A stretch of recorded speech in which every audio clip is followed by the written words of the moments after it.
بسم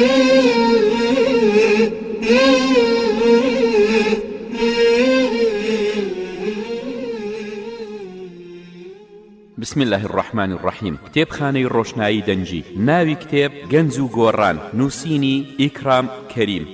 ناوی زنجیرە گەنجانە. زنجیرەی پەروەردەی ژمارە 2. تیراژ 1000 دانە. نۆبەی چاپ دووەم. ساڵی چاپ 2016. ژمارەی لاپەڕا 146. دیزاین گۆڤاری ڕێنوێن. سەرپەرشتیکار سەرکۆ کەریم ئەحمەد. لە بەڕێوەبەرایەتی گشتی کتێبخانە گشتیەکان ژمارەی 118 ساڵی 2016 پێدراوە. لە خوێندنەوەی ڕەسوول وەرتی. مونتاژ و کارە دەنجیەکان شڤان هەولێری.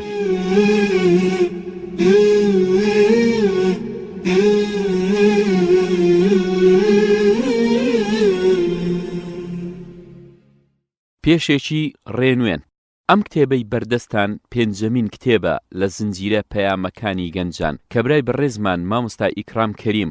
کە بە سوپاسەوە وادەکەی خۆی بردە سەر لەگەڵماندا و بۆی ئامادە کردین. خوا پاداشتی بە خێری بداتەوە. ئێمە وەک لە پێشەچی کتێبەکانی تریشدا وتومانە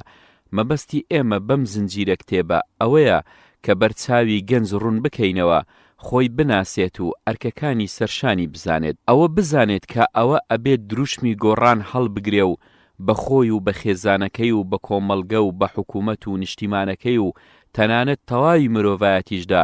شۆڕ ببێتەوە و بیان بەستێتەوە بە سەردەمەوە و نێڵێت داببڕێن و ئەو کارش هەر گۆڕانکاریەکی ویست لە هەر بڕگەیەکدا ئەوە 3 و 2 لێ نەکات و بیکات. ئامارە تازەکان ڕای دەگەێنن کە لە سەدا 98 ئەوانەی ئەچنە سەر و 6 ساڵیەوە بەردەوام دش بە هەموو گۆڕانێک ئەوەستنەوە و تەنیا لە سەدا 2یان لاگیری گۆڕانن. بۆیە ئەرچی گۆڕان هەموو ئەکەوێتە سەرگەنج. ئەم کتێبەی مامۆستا ئیکرام توێژینەوەیەکی تازەیە دەربارەی چەمچی گۆڕان کە پێی دەچێت لە کتێبێکی تری لەم جۆرەدا ئەم زانیاریانە چەنگ نەکەون. بۆ ئێمە تا بڵێ تازە بوو بەکەڵک بوو. بۆیە هەرزوو بڕیاری لە چاپدانماندا و ئومێد ئەکەین گەنجان بە تایبەتی کۆمنت و بیر و ڕای خۆیانمان لەسەری بۆ بنووسن و بە ئەدرێسەکانماندا بۆمانی بنێرن، چونکە ئێمە پێمان وایە ئەکرێ ئەم نامیلکە بچووکە بکرێتە ویرد و سرودی گۆڕان لە ناو گەنجدا و ئەکرێ لەژێر ڕۆشنایی ئەو زانیاریانەدا کە لەم نووسینەدا هاتووە ڕەوتێکی بەرچاوڕوون یان ڕێکخراوێکی گەنجانەی کارا و زانا دروست بکرێت بەو ئالیەتانە و دەوڵەمەندکردنیان بە ئالیەتی تر پرۆسەی گۆڕانێکی ڕیشەیی بخرێتە گڕ کە یەکێک لەو قۆناغانە تێی بگات و لە ئامانجی خۆی زیاتر بیان هێنێتە جێ. ئیتر دەست لە دەست و قووەت لەخوا. دەستەی لە چاپدانی کتێبە جیرفانیەکانی ڕێنوێن سلێمانی دەی ڕەمەزانی 1432. گەنج و گۆڕان لاپەڕە 5. خوای پەروەردگارە فەرموێ: ئەم حەسیبتە ئەنە ئەصحاب الكهف والرقيم كانوا من آياتنا عجبا إذ أوى الفتية إلى الكهف فقالوا ربنا آتنا من لدنك رحمة وهيئ لنا من أمرنا رشدا. كهف آياتي دا تۆ حیساب دەکەی کە هاوڵانی ئەشکەوت و ڕەقیم یەکێکن لە نیشانە سەرسوڕهێنەرەکانی ئێمە کە لە پڕێکدا کۆمەڵە گەنجێک ڕوویان نا لە ئەشکەوت بۆ خۆ پێگەیاندن و دانانی پرۆسەی گۆڕان. وإذ اعتزلتموهم وما يعبدون إلا الله فأووا إلى الكهف ينشر لكم ربكم من رحمته ويهيئ لكم من أمركم مرفقا. كهف آياتي 16. يعني کە ئێوە لەم حکوومەتە خۆدا ئەبڕن و تەنیا بەندایەتی بۆ خوا ئەکەن دەی بچن بەرەو ئەشکەوت دڵنیابن کە خوا سۆزی خۆی ئەڕژێ بەسەرتاندا و دنیایەکی تازەتان بۆ ئەڕەخسێنێ. هەروەها ئەفەرمێ: إنهم فتية آمنوا بربهم وزدناهم هدى. كهف آياتي 13. ئەوانە کۆمەڵێک گەنج بوون کە بڕوایان بە پەروەردگاریان هێنابوو، ئێمەش هیدایەت و شارەزاییەکی زیاترمان پێبەخشین. لەم ئاەتەدا خوای گەورە زۆر بە گرنگیەوە باسی گەنجان و ڕۆڵی گەنجان دەکات کە کۆمەڵگەیەکی کەم لە گەنجان لە سەردەمێک لە سەردەمەکاندا ئەو بەهرانەی کە هەیان بوو ڕێکیان خست و خستیانە بڕوابوونیان بەخوا کەوتنە کەنەکردن لە قەڵایستەمکاری و سوکردنی لە ناو خەڵکدا و ئەوە بوو لە پاشاندا ئەو دەسەڵاتەشیان هێنا بە چۆکدا و لەرزۆکیان کرد و ڕەماندیان و بوونە پێشەنگ بۆ دوای خۆیان بوونە مێژوو نەک هەر ئەوە بەڵکو بوونەوانەیەک لە نیشانە سەرسوڕهێنەرەکانی خوا لە مێژوودا. پێشەچی وەک وادەیان لێ سەندبووم کە زنجیرەیەک پێیان بەناوی گەنجانەوە بنووسین، ئەوە لەسەر وادەکەی خۆمانین و پەیامی ژمارە 5 بەناوی گەنج و گۆڕان ئەخەینە بەردەستان بە هیوای ئەوەی کە ئەمە ئەو شتە بێت ئێوە داواتان کردووە و ئەتانەوێت بۆچی ناومان ناوە گەنج و گۆڕان. لەبەر 3 خاڵی سەرەکی ناومان ناوە گەنج و گۆڕان. یەکەم، وادەماندا بوو کە نامیلکەیەک بەو ناوەوە بنووسین. دووەم، ئێمە نامیلکەیەکی یەکەممان بەناوی گەنج و خودی خۆیەوە نووسی کە باز لە گەنج و گەنجەتی ئەکات، بۆیە پێویست بوو کە بە دوایدا ئەم نامیلکەی تر بنووسین وەک ڕاوەیەک بۆ ئەو. سێم، گەنج خۆی یانی گۆڕان، گۆڕانی لەش و جەستەیی و گەورەبوونی ئەندامەکانی لەشی چ کوڕ بێت یا کچ. گۆڕانی دەروون و عەقڵ و غەریزەکانی کە 3 کایە گەورەکەی بونیادی ژیانن. گۆڕانی هەڵسوکەوتی لەگەڵ خۆیدا، لەگەڵ باوک و دایک و خوشک و براکانیدا، لەگەڵ سواردەورەکەیدا، هاوڕێیانی خزمانی مامۆستاکانی. گۆڕانی ڕوانین و پێوەرەکانی بۆ دادی کۆمەڵایەتی یەکسانی ئازادی گۆڕان. کەواتە سیر نییە نامیلکەکەمان ناو بنێین گەنج و گۆڕان. بەرنامەی نووسینەکە بەرنامە و هەیکەلی نووسینەکەمان کردوتە 5 تەوەری سەرەکی جگە لە ئەم پێشەچێ و دواوتەیەک. تەوەری یەکەم، گۆڕان لە خودی گەنجاندا کە لە 3 کایی سەرەکیدا دەرئەکەوێ: کای عەقڵ، کای جەستا، کای پەیوەندیەکان. تەوەری دووەم، گۆڕان لە خێزانی گەنجاندا. تەوەری سێم، گۆڕان لە کۆمەڵگەی گەنجاندا. تەوەری چوارەم، گۆڕان لە حکوومەتی وڵاتی گەنجاندا. تەوەری پێنجەم، گۆڕان لە نیشتیمانی گەنجاندا.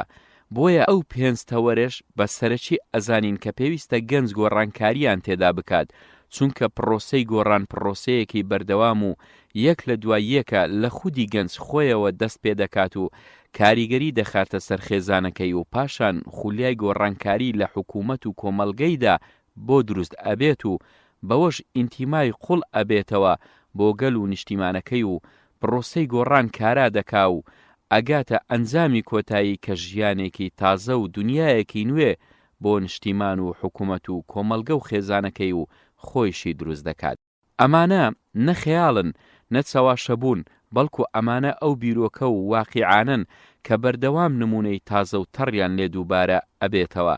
ئەی گۆڕان لە خۆیەوە دروست ئەبێت، گۆڕان وەک وتمان پرۆسەیەکی بەردەوامە و لە خەڵکیەوە دەست پێ دەکات و ئەگاتە ئەو خەڵکەی کە پێی دەوترێت ئامانج لە پرۆسەی گۆڕان. بە تاچێک لە ژێر ڕۆشنایی بەرنمەکەیدا کە کۆمەڵێک هەڵسوڕا و دای دەڕێژن، پرۆسەی گۆڕان دەست پێ دەکات بە کزی یان بە گەرم و گوڕی، پاشان جۆش ئەسەنێت و خێرا دەبێت و لە ئامانجەکانی نزیک ئەبێتەوە، دانەدانە ئەو ئامانجانە ئەپێکێت. گاندی ئەڵێت ئامانجە بچووکەکان ببەستنەوە بە ئامانجە گەورەکانەوە. بۆچی؟ تا گەنج نەماندوو ببێت نە بچووکیش بێتەوە، چونکە وەک دەڵێن کەسێک بۆ هیچ بگری بە هیچیش ژیر ئەبێتەوە. داواتان چییە؟ داواکارین گەنج ئەم نامیلکەیە بخوێنێتەوە، زۆر لەی ورد ببێتەوە و بەڵگە بۆ بیر و ڕاکانی خۆی دەربهێنێت تیایدا. ئیبراهیمی بێت کە پەروەردگاری ئەو پێغەمبەرە بەڕێزە کە خاڵی هاوبەشی 3 دینی بەڕێزی هەموو خەڵکە مسلمان و مەسیحی و یەهودیەکانە. دەربارەی ئەفەرمێت وَلَقَدْ آتَيْنَا إِبْرَاهِيمَ رُشْدَهُ مِنْ قَبْلُ وَكُنَّا بِهِ عَالِمِينَ. ئێمە ڕوشد و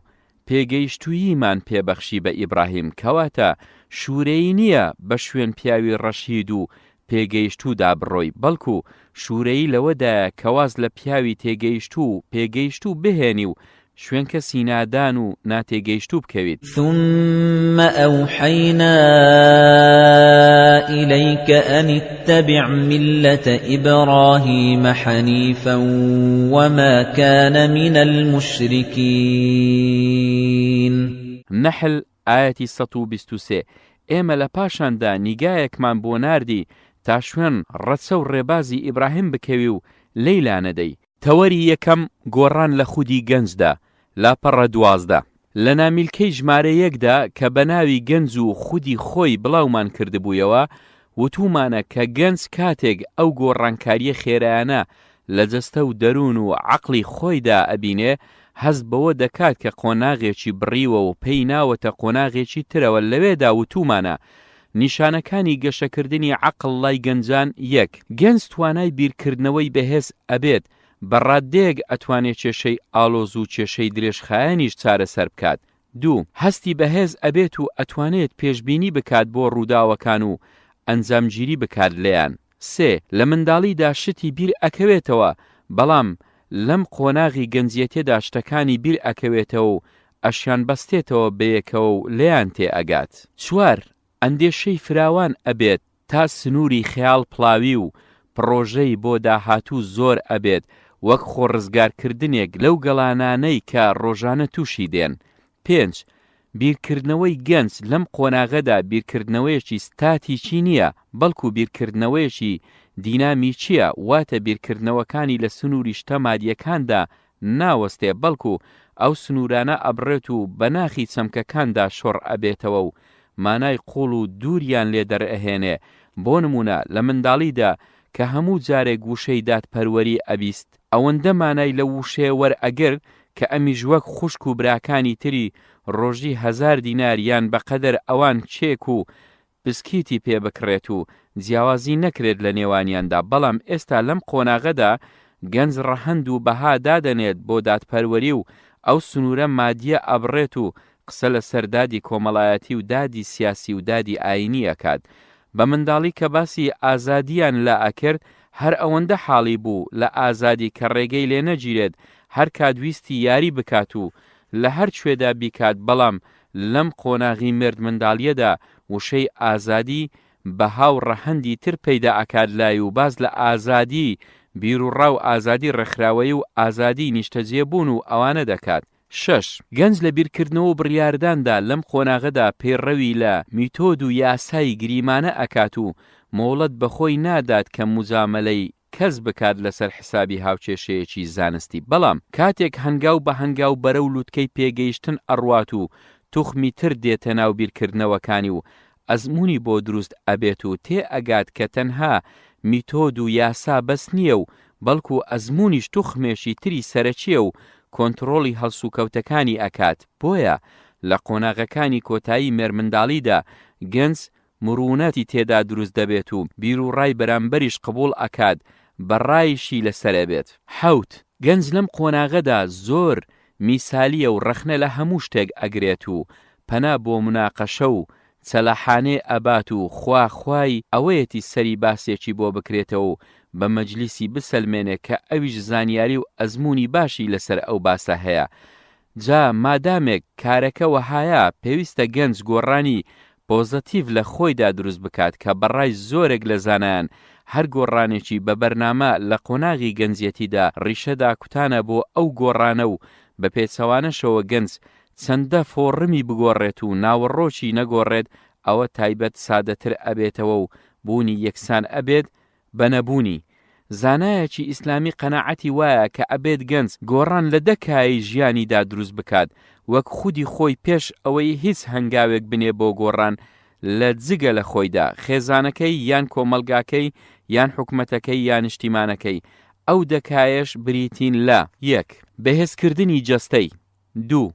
پتەوکردنی ڕەوشتی سێ خۆی ڕۆشنبیر بکات چوار دەست بگرێت بە کاسبیەکەوە پێنج بیر و باوەڕی ڕێک بکاتەوە شەش عەبدایەتی بۆ خوا ساغ بکاتەوە حەوت شەڕ لەگەڵ خۆیدا بکات هەشت سوور بێت لەسەر کاتەکانی نۆ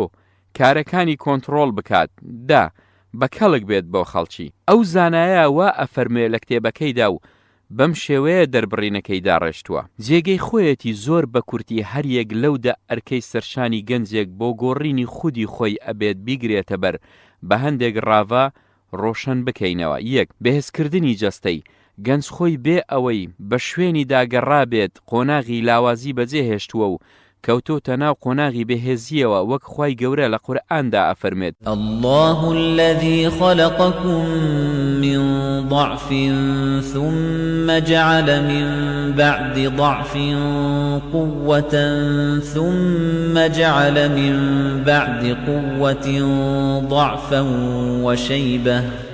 يخلق ما يشاء وهو العليم القدير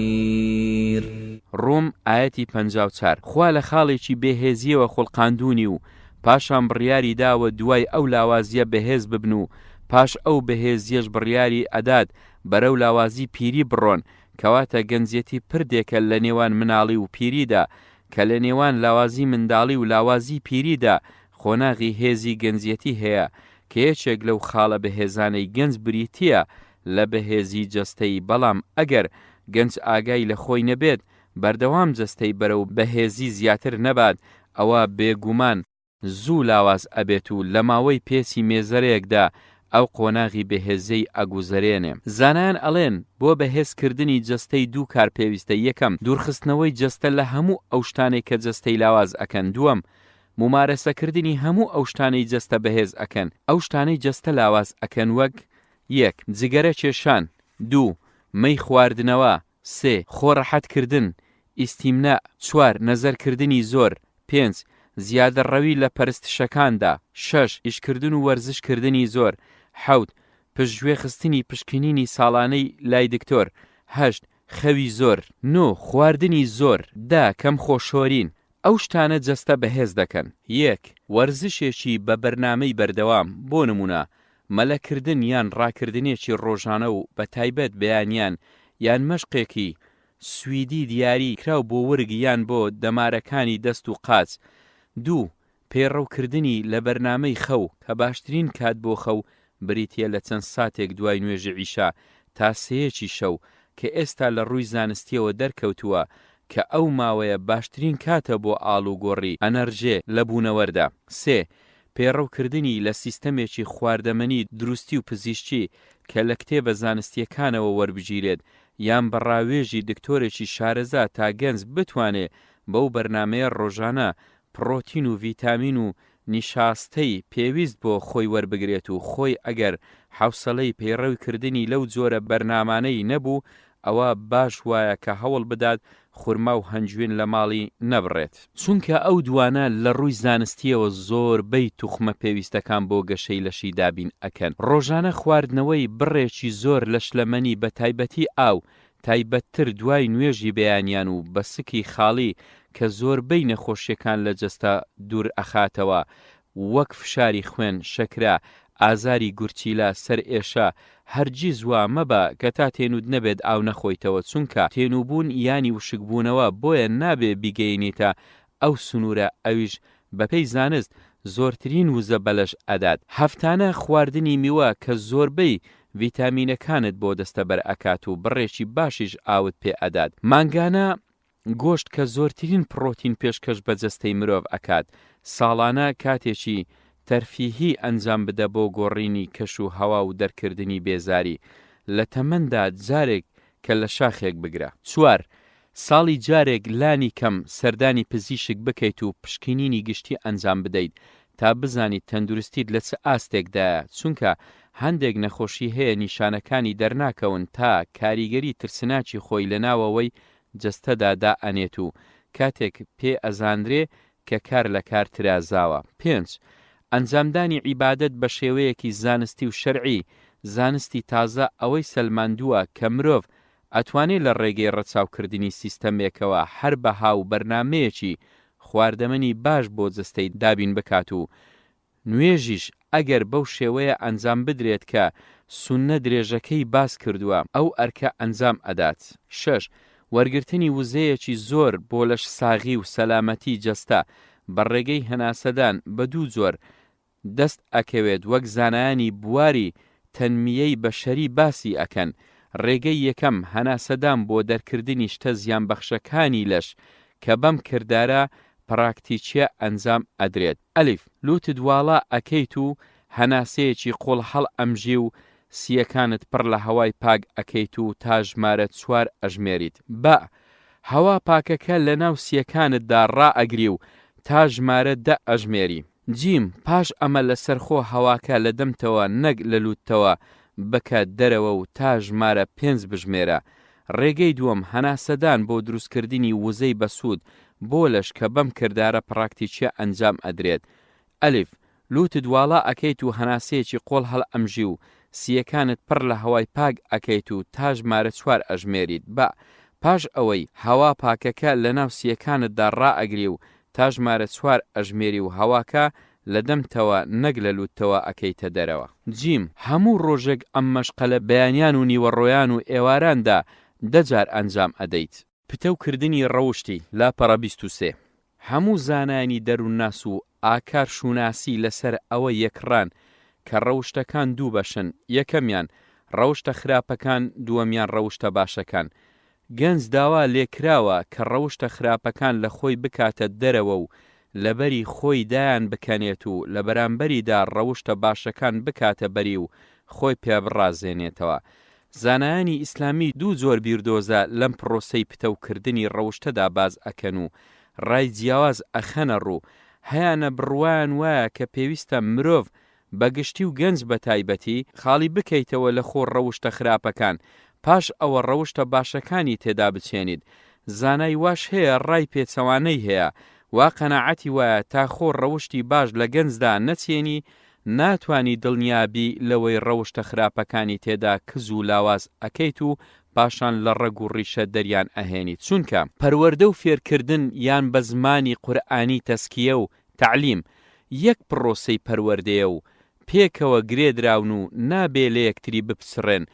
ڕێ ئەکەوێ فێرکردن پێش پەروەردە بکەوێت یان بە پێچەوانەوە، بەڵام پێویستە هەر شان بەشانی یەکتری بڕۆن. قورئانیش هەروای فەرمووە جارێ ئەمەیمان پێش ئەخات و جارێک ئەویان، بەڵام لە هەردوو جارەکەدا هەر بەیەکەون وەک لە ئاەتی 129 سوورەتی ئەلبەقەرەدا ئەفەرمێ ربنا وبعث فيهم رسولا منهم يتلو عليهم آياتك ويعلمهم الكتاب والحكمة ويزكيهم إنك أنت العزيز الحكيم. کەچی لە ئاەتی 164 سوورەتی ئالی عیمراندا ئەفەرمێ لقد من الله على المؤمنين إذ بعث فيهم رسولا من أنفسهم يتلو عليهم آياته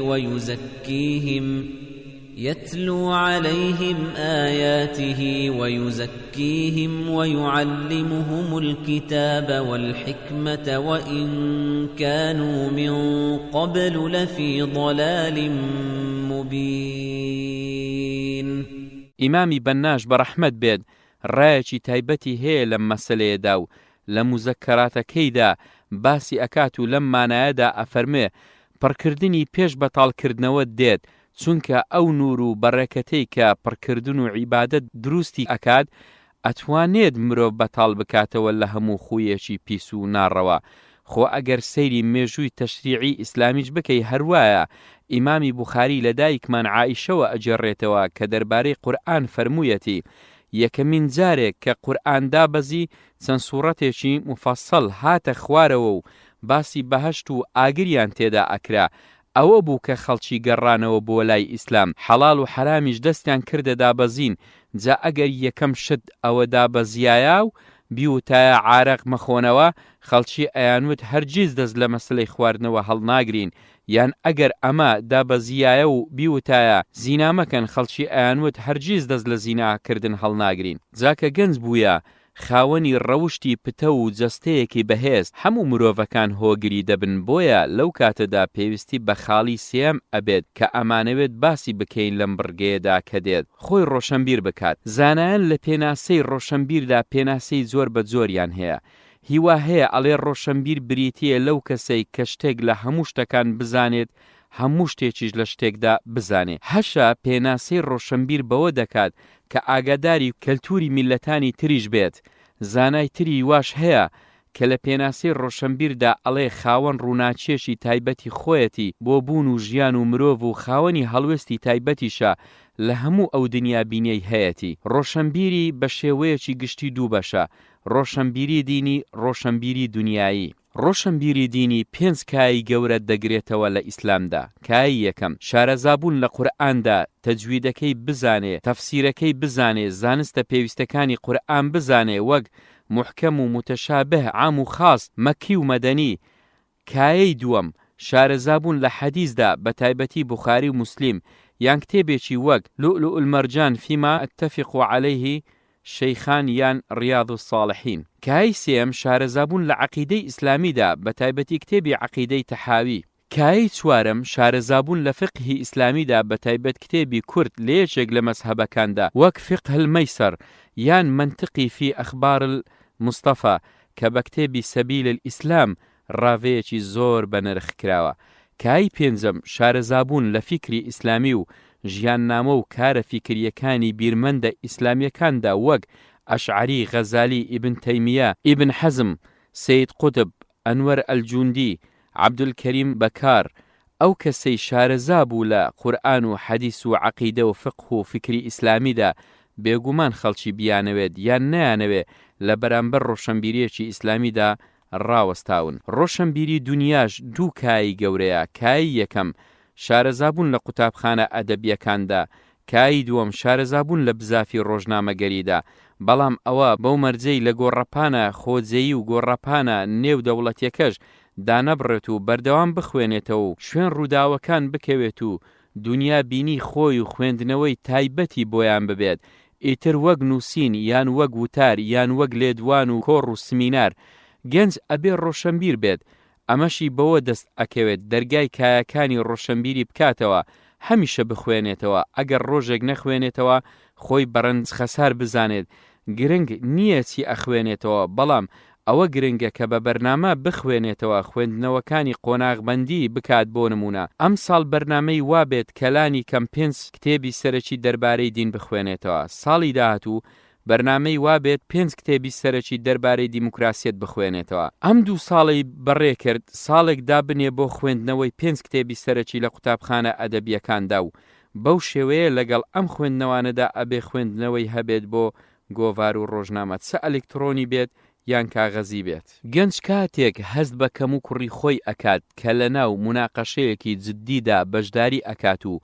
سیر ئەکات بەرامبەرەکانی لە ڕووی زانیاریەوە موناقەشە ئەکەن و ناوی نووسەر و کتێب و گۆڤار و سایتی ئەلکترۆنی دەستەی هەڵسوڕێنەرەکانی ئەهێن و ئەمیش سەیری خۆی دەکات. هەمبانەکەی خاڵیە و هەر ئەنیشێتە شوێن بابەتەکان و پۆخڵەیان ئەکات. بۆیە پێویستە لە خۆیەوە گۆڕان دەست پێ بکات و بەرنمەیەشی ورد دابنێ بۆ خوێندنەوە و ساتەکانی ژیانی بەفیڕۆنەدات، چونکە زانست و زانیاری لە گەنجێتی و مناڵیدا وەک نەخشی سەربەرد هەر ئەمێنێتەوە و ناڕوات. مرۆڤەکان یان خوێندەوارن یان نەخوێندەوار. خوای گەورە خوێندنی پێ باشە و لەسەر مسلمانانی فەرز کردووە، چونکە دیاریە خوێندن وەسیلەیە بۆ ناساندنی خوا و دینی خوا و پێغەمبەری خوا صلی الله علیه وسلم. خوای گەورە کە لە یەکەم ئاەتدا دای ئەبەزێنێتە سەر پێغەمبەر ئەفەرمێت ئیقرا، پێغەمبەریش لە زۆر فەرموودەدا باسی خوێندەواری ئەکات. لە تەمەنی مبارەکی خۆشەویستدا کە 9 مزگەوت هەبووە، هەموو مزگەوتەکانی کردوتە مەڵبەندی خوێندن و خوێندەواری و مامۆستای تایبەتی بۆ خەت و بۆ قورئان خوێندن و بۆ حەڵال و حەرام داناوە، وەک دکتۆر سوبحی ساڵح لە مباعەث فی علوم الحەدیثدا باسی کردووە. مرۆڤ هەرچەندە خوێندەوار و باسەواد بێت، ئەگەر بەردەوام نەخوێنێتەوە و دوا ئەکەوێت و خەڵکی تر پێشی ئەکەونەوە، هەندێک کەس لەوە سەرسامە فلانە کەس چۆن توانی ئەم بگرێتەوە بەڵکو و پێشیشی بداتەوە، بەڵام ئەگەر وردی بکاتەوە سیر ئەکات، هۆکەی ئەوەیە ئەم وەستاوە و خەڵکی تر ڕۆیشتن و بەرەو پێشەوە چووندا بەردەوام بوون. پێم باشە باسێکی کورتی ڕێگاکانی وەرگرتنی زانست بکەم.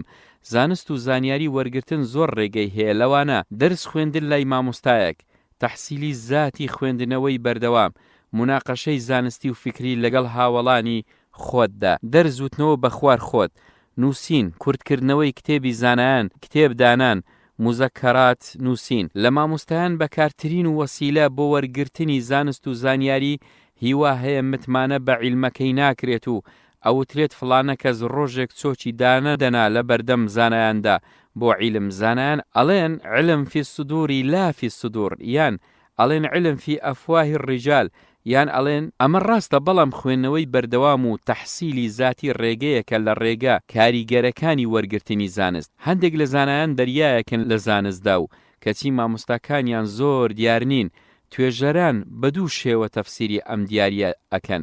یەکەمیان ئەوەیە کە ئەو زانایە لە بنەماڵەیەکی زانا و ناوداردا ژیاوە و ڕۆژانە زانستی وەرگرتووە لە خزمەت خانەوادەکەیدا. دووەمیان ئەوەیە کە ئەو زانایە تەحسیلی زاتی واتە خوێندنەوەی چڕ و پڕ و بەردەوامی هەبوو، بەو ڕێگایە سەروەتەیەکی گەورەی لە زانست بۆ کۆبۆتەوە. لەو زانایە شەیخ الئیسلام ئیبن تەیمیە کە زانایەکی گەورەی کوردە و لە کوردستانی سووریا هاتۆتە دنیا. یەکێکی تر لەو زانایانەی مامۆستا مەلا عوسمانی هەڵەبجەیە کە من ژیانێکی کورتیم نووسیە و تیایدا ئەوەم باس کردووە مامۆستاکانی ئیبن تەیمیە لە بنەماڵەکەی خۆی تێناپەڕێت کەچی لە هەموو مێژووی ئیسلامدا بڕواناکەم زاناییوە هەڵکەوت بێت. لەوە ناچێت نەخۆی نەغێری خۆی وەک ئیبن تەیمیەی بینی بێت. خۆی ئەفەرمێت ئاەتی وا هەبووە 100 تەفسیرم بۆ خوێندۆتەوە و پاشان چوومەتە مزگەوتێکی لای چەپ و لەوێدا لەخوا پاڕاومەتەوە و سەری عەبدایەتیم بۆ ناوەتە، ئەرز و بەدڵ لی پاڕامەتەوە و ئەموو ئەی مامۆستای ئادەم و ئیبراهیم منیش فێر بکە، ئەی تێگەیەنەری سولەیمان منیش تێبگەێنە. لە کاتێکدا خەڵکی بیدعەکار زۆریان بۆ ئەهێنا و مناقەشەی ڕاو و ئیجتیهادەکانیان ئەکرد. ئیبن تەیمیە ئەی فەرموو ئەمە من وتومە و قەناعەتم لەسەر مەزراوە ئەوەیە کە سەحابە و سەلەف و پێشەوانی دین بە درێژایی سەردەمە ئیسلامیەکان وتویانە ئێوەش بڕۆن و مۆڵەتتان بێت تا 10 ساڵ بگەڕێن. ئەگەر کەسێک لە سەلەف خلافی ئەمەی وتبوو کە من ئەیڵێم ئەوە من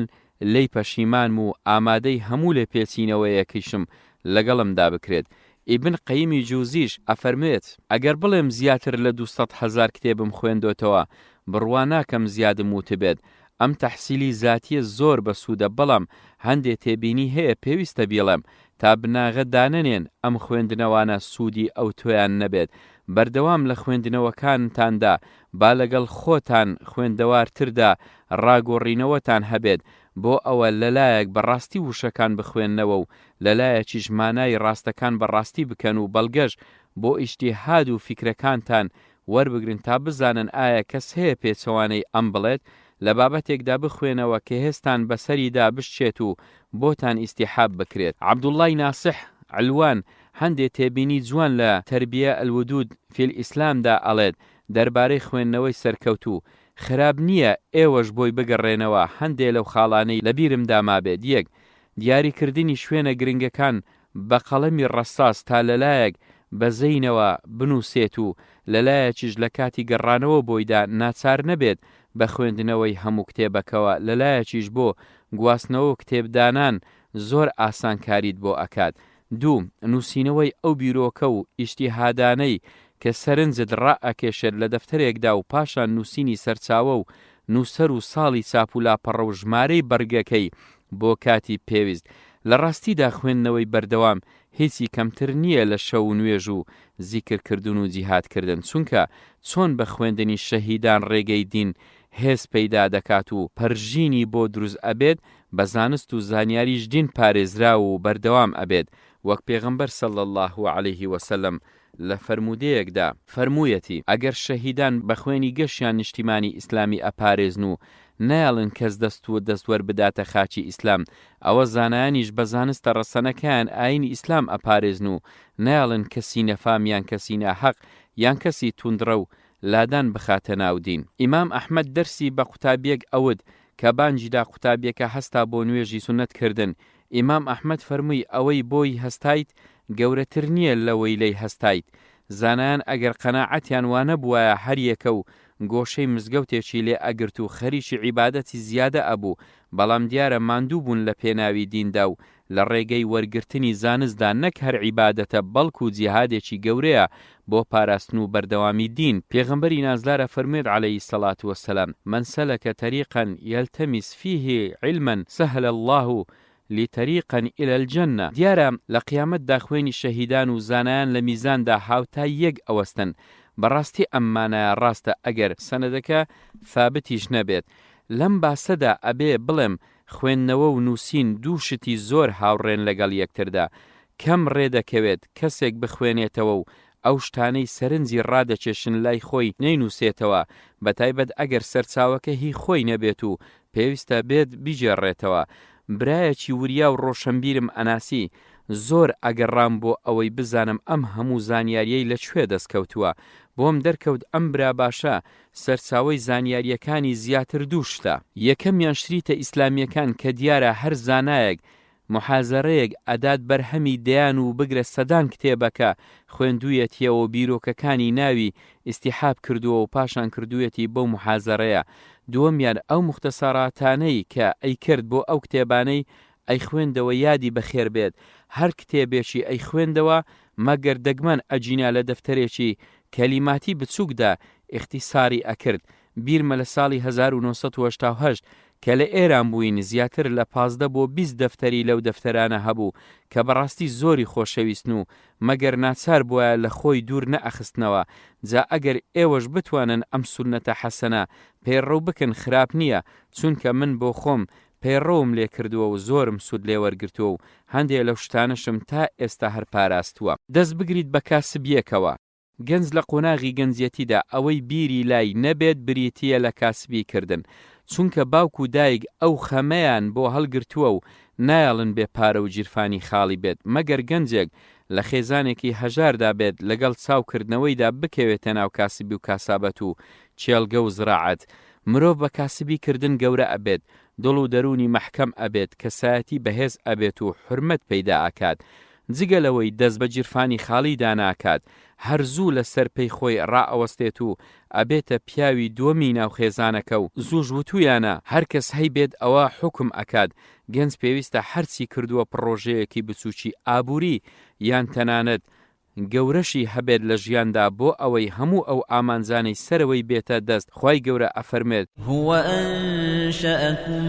من الأرض واستعمركم فيها فاستغفروه ثم توبوا إليه إن ربي قريب مجيب. هود ئاەتی 61 خوا لەم زەویە ئێوەی دروست کردووە، داواشتان لێ دەکات کە ئاوەدانی بکەنەوە. عەبدوڵڵای کوڕی زوبەیر ئەڵێ بێفەرترین شت لە دنیادا بێکاریە. عومەری کوڕی خەتابیش سەیری هەر کەسێکی بکردا و بچوایە بەدڵیدا ئەی فەرموو کاری چییە ئەگەر بیان وتە بەتاڵیە لەبەر چاوی ئەکەوت لەبەر بێفڕی بەتاڵیە. پێغەمبەر صلی الله علیه وسلم ئەی فەرموو خوا بەندەیەکی خۆش دەوێت پیشەیەک بزانێت. لێرەدا حەز ئەکەم بڕگەیەک وەک خۆی بگوازمەوە لەو کتێبێک کە لە ڕاستیدا بۆ مناڵەکانی خۆمم نووسیوە و داوام لێکردون دوای مردنم بڵاوی بکەنەوە لە کتێبی ئەزمونەکانی ژیانم بۆ جگەرگۆشەکانمدا وتومە. من کاری ئیسلامی ئەوەندە کە مەندەچێشی کردبووم و عەقڵ و شعوری بۆ خۆی و تەرخان کردبووم، نە ئەم پڕژایە سەر خۆم و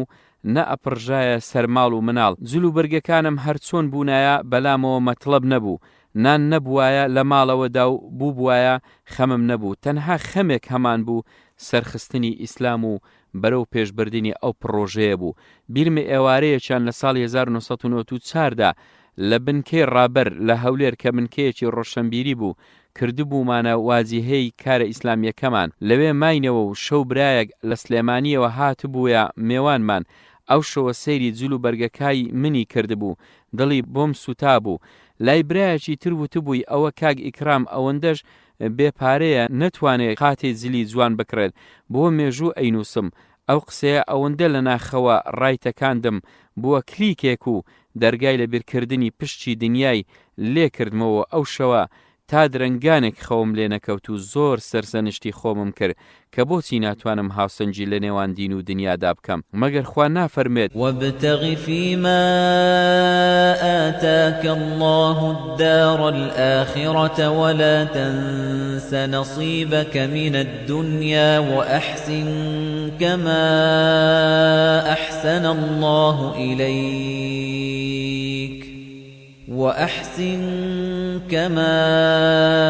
أحسن الله إليك ولا تبغ الفساد في الأرض إن الله لا يحب المفسدين. قەسەس ئاەتی 77 ئیتر ئەو شەوە یەک پەیمان نامەم لە نێوان خۆم و خوا دانووسی وەک وەسیەتنامەیەکیش جێی ئەهێڵم بۆ ئێوەش کە ئەبێ بەردەوام دەستم بە کاسبیەکەوە بێت هەرچەندە لە کارە ئیسلامیەکەشمدا بێ مشکیلێ و بێخەمیش بم. هەزار ڕەحمەت لە ئیمامی بەناکە لە واجبات الأخی المسلمدا ئەفەرمێ نەکەر ئەو بەڵکو ئەو پێشەوا پیاوچاکە ئەفەرمێ ئەگەر وەزیفەی حکوومەتی شت هەبوو ئەبێ وەزیفەکە بە تەسکترین دەرگای ڕزق بزانی و هەر ئەبێ دەستت بە کاسبیەکەوە بێت یاخوا غەرقی ڕەحمەت بیت. چەند دووربین و بەخەم بووە بۆ خۆی بۆ ئەوانەی هاوکاری بوون. بۆیە هەر دوای ئەو شەوە بڕیارمدا کە دوکانێکی کتێبفرۆشی دابنێم هەموو ئەو کتێبانەی کە عاشقی علم پێی کۆکرد بوومەوە چێشم کردن بۆ دوکانەکە. شکر بۆ خوای دانا دەرگای نەبوونیم کەم کەمە لێداخرا و خۆشم و ماڵ و مناڵیشم پۆشتە بووینەوە و هۆشێکمان کردەوە و دەستم بەکردنەوەی پڕۆژەی تر کرد وەک حەیوان کڕین و زەوی کڕین و ئەو شتانە. لەو ساڵە گرانیەدا بیرم نایە هەرگیز فەردەیەک ئاردم کڕی بێت یان تەنەکە ڕوونێک یان فەردەیەک برنج بەڵکو هەر بە چیلۆ ئەو شتانم ئەکڕی چونکە پارەم نەبوو بە فەردە بیان کڕم. ڕێ ئەکەوت بە هەفتە و زیاتریش 1 دینار لە ماڵمدا نەبوو. خوا ئاگادارە سرم لەوە سوڕ دەمێنێت چۆن ئەمان توانی میێوان بەڕێ بکەین لە کاتێکدا خەڵکی سەری لە میێوان زۆری ئێمە سوڕما بوو. لەو ساڵانەدا بوو کە جارێکیان خوێ لە ماڵماندا نەبوو 1-2 جار ناردمان بۆ ماڵە دراوسێ بۆ خۆی چێشت بەڵام ئیتر مانای نەما جارێکی تر بنێرین. بۆیە تۆزێک ساوارمان مابوو بە خێزانم و بێخوێ لەی بنێ جا ساوار بێت و بێخوێ لێ بندرێت ئەبێت چۆن بخورێت. خوا ئەزانێت بە زۆر چەند لوقمێکم لێ خوارد. ئەوە شتێکە وێنەکەی هەرگیز لە بەرچاوم ون نابێت. خوای گەورە کچێکی پێداین بە ناوی خەدیجە ئافرەتێکی ناسراومان هات بۆ یارمەتی خێزانم کەچی بەرگەی ئەو نەبوونی و قەیرانەی نەگرت و زوو هەڵات و گەڕایەوە بۆ ماڵی خۆیان. هەر لەو ساڵانەدا ڕۆژێکیان مقدارێک پارەم پێبوو خێزانم برد بۆ عیادە پارەکە هەر بەشی بێتاقە و فەحسەکانی کرد و بەشی دەرمانەکانمان پێنەما. زۆر پێویستم بەوە بوو قەرزێک بکەم بۆ ئەو دەرمانانە. 2 جاریش چوومە لای برایەک کە دەرس و دەوری لای من بوو. ئەو برایە شکر بۆ خوا وەزعی باش بوو دوکانی پێڵا فرۆشی هەبوو لە هەولێر. هەردوو جارەکە ڕوم نەبوو داوای ئەو قەرزەی لێ بکەم و بەدەستی خاڵی و جیرفانی بەتاڵەوە گەڕامەوە بۆ عیادەکان و ناچار چوینەوە بۆ ماڵەوە. لەو ساڵانەدا چەند جار ڕێ ئەکەوت ئەم سەر و ئەو سەری هەولێرم ئەکرد بە پێ و بە زمانی پەرۆشەوە لەبەر ئەوە کە کرێی پاسم پێ نەبوو. بەڵێ کردنەوەی ئەو دوکانە لە ساڵی 1994ەوە دەرگای خێر بوو کرایەوە لە من. دوای ئەوە شکر بۆ خوا هەموو کات جیرفانم پارەی تێدا بوو. هەر پارەشم پێ نەمایە بە پێ بەرەو دوکان ئەڕۆیشتم و چەند دەقیقەیەک بەس بوو بۆ ئەوەی معاملەیەک بکەم و ئیتر 15-20 دینارێک ئاهاتە جیرفانم نەک بۆ خۆم باش بوو ئەو دوکانە بەڵکو بۆ هاوڕێکانیشم هەر باش بوو. قەرزیان ئەبرد و خوا لە خێریشی دەرنەکات. هەندێک جار وەرگرتنەوەی شینە بوو. هەندێک لە برایان پێیان ناخۆش بوو من خۆم لەسەر دوکانەکە بم و معاملە بکەم لەگەڵ خەڵکیدا بەو حسابەی خەڵکێک لە ئاستی مندا نابێت دوکاندار بێت و معاملەی دینار و 2 دینار لەگەڵ خەڵکدا بکات. بەڵام ئەو کاتە من 2 دەلیلم باس ئەکرد. خۆشم و ئەو برانەشم تا ڕادەیەک قەناعەت پێ ئەکرد کە ئەوە نەعیبە و نەخراپە. یەکەمیان ئاەتی مالی هذا الرسول يأكل الطعام ويمشي في الأسواق. دووەمیان کە خوا بۆی ناڕوانێت و لێی عادزە. ئەمود ئەو ئاەتە بەڵگەیە لەسەر ئەوەی کە پێغەمبەریش لە بازاردا حزوری هەبووە و خەریکی کاسبی و کەسابەت بووەوە هیچ لە شان و شەوکەتیشی نەهێناوەتە خوارەوە. هەروەک ئەو ئاەتە بەڵگەی ئەوەشی تێدایە کە کافران هەرگیز لە عیبدارکردنی موسڵمانان بێدەنگ نابن و تەنانەت شتی سروشتی ژیان خۆشیان بۆ ئەکەنە عیبە. جا ئەگەر پێغەمبەر عەلەیهی سەڵات وەسەلام ئەو کارانەش نەکەن ئەوانە حەزەکانیان لە گۆژەیەکی ترەوە عیبداریان ئەکەن و ڕخنەیان لێ ئەگرن. حەدیسەکەش بەڵگەیە لەسەر ئەوە کە کەسێک هەژار بێت نابێت لووت بەرز بێت و تەکەببوور بکات چونکە خۆ هەژاری عیب نییە تا بیشارێتەوە و لە ژێرباری ئەو تاقیکردنەوەدا شکرانە بژێری نەکات و بەپێی حەدیسەکەش خوای گەورە سەیری چەند کەسێک ناکات لە ڕۆژی قیامەتدا و تەسکییان ناکات و ئەشیان خاتە ناو جەهەنەم. یەکێک لەوانە پەنا بەخوا فەقیرێکی لووت بەرزە. بەڕاستی ئەو کەسانەی سەربەرزن کە گوێ بەوە ئەدەن بەر لە هەموو شتێ ئایا ئەم کارەی ئەیکەن خوا ڕازی ئەکات یان ئەی ڕەنجێنێ لەی. جا ئەگەر یەکەمیان بوو ئەوە لەی مەترسە و ئەگەر دووەمیان بوو ئەوە هەرچەندە هاندەریشت لەسەری زۆر بێت توخنی مەکەوە و خۆتی لێ بەدوور بگرە کەواتە ئەوەی لە من ڕوویدا لەو قۆناغەدا کە دەستم بە ئیشەوە نەبوو با لە ئێوەوە ڕوونەدات و هەرزوو پڕۆژەیەکی بچووکدا بمەزرێن و ممارەسەی کاسبیەک یان پیشەیەک بکەن بیر و باوەری ڕاست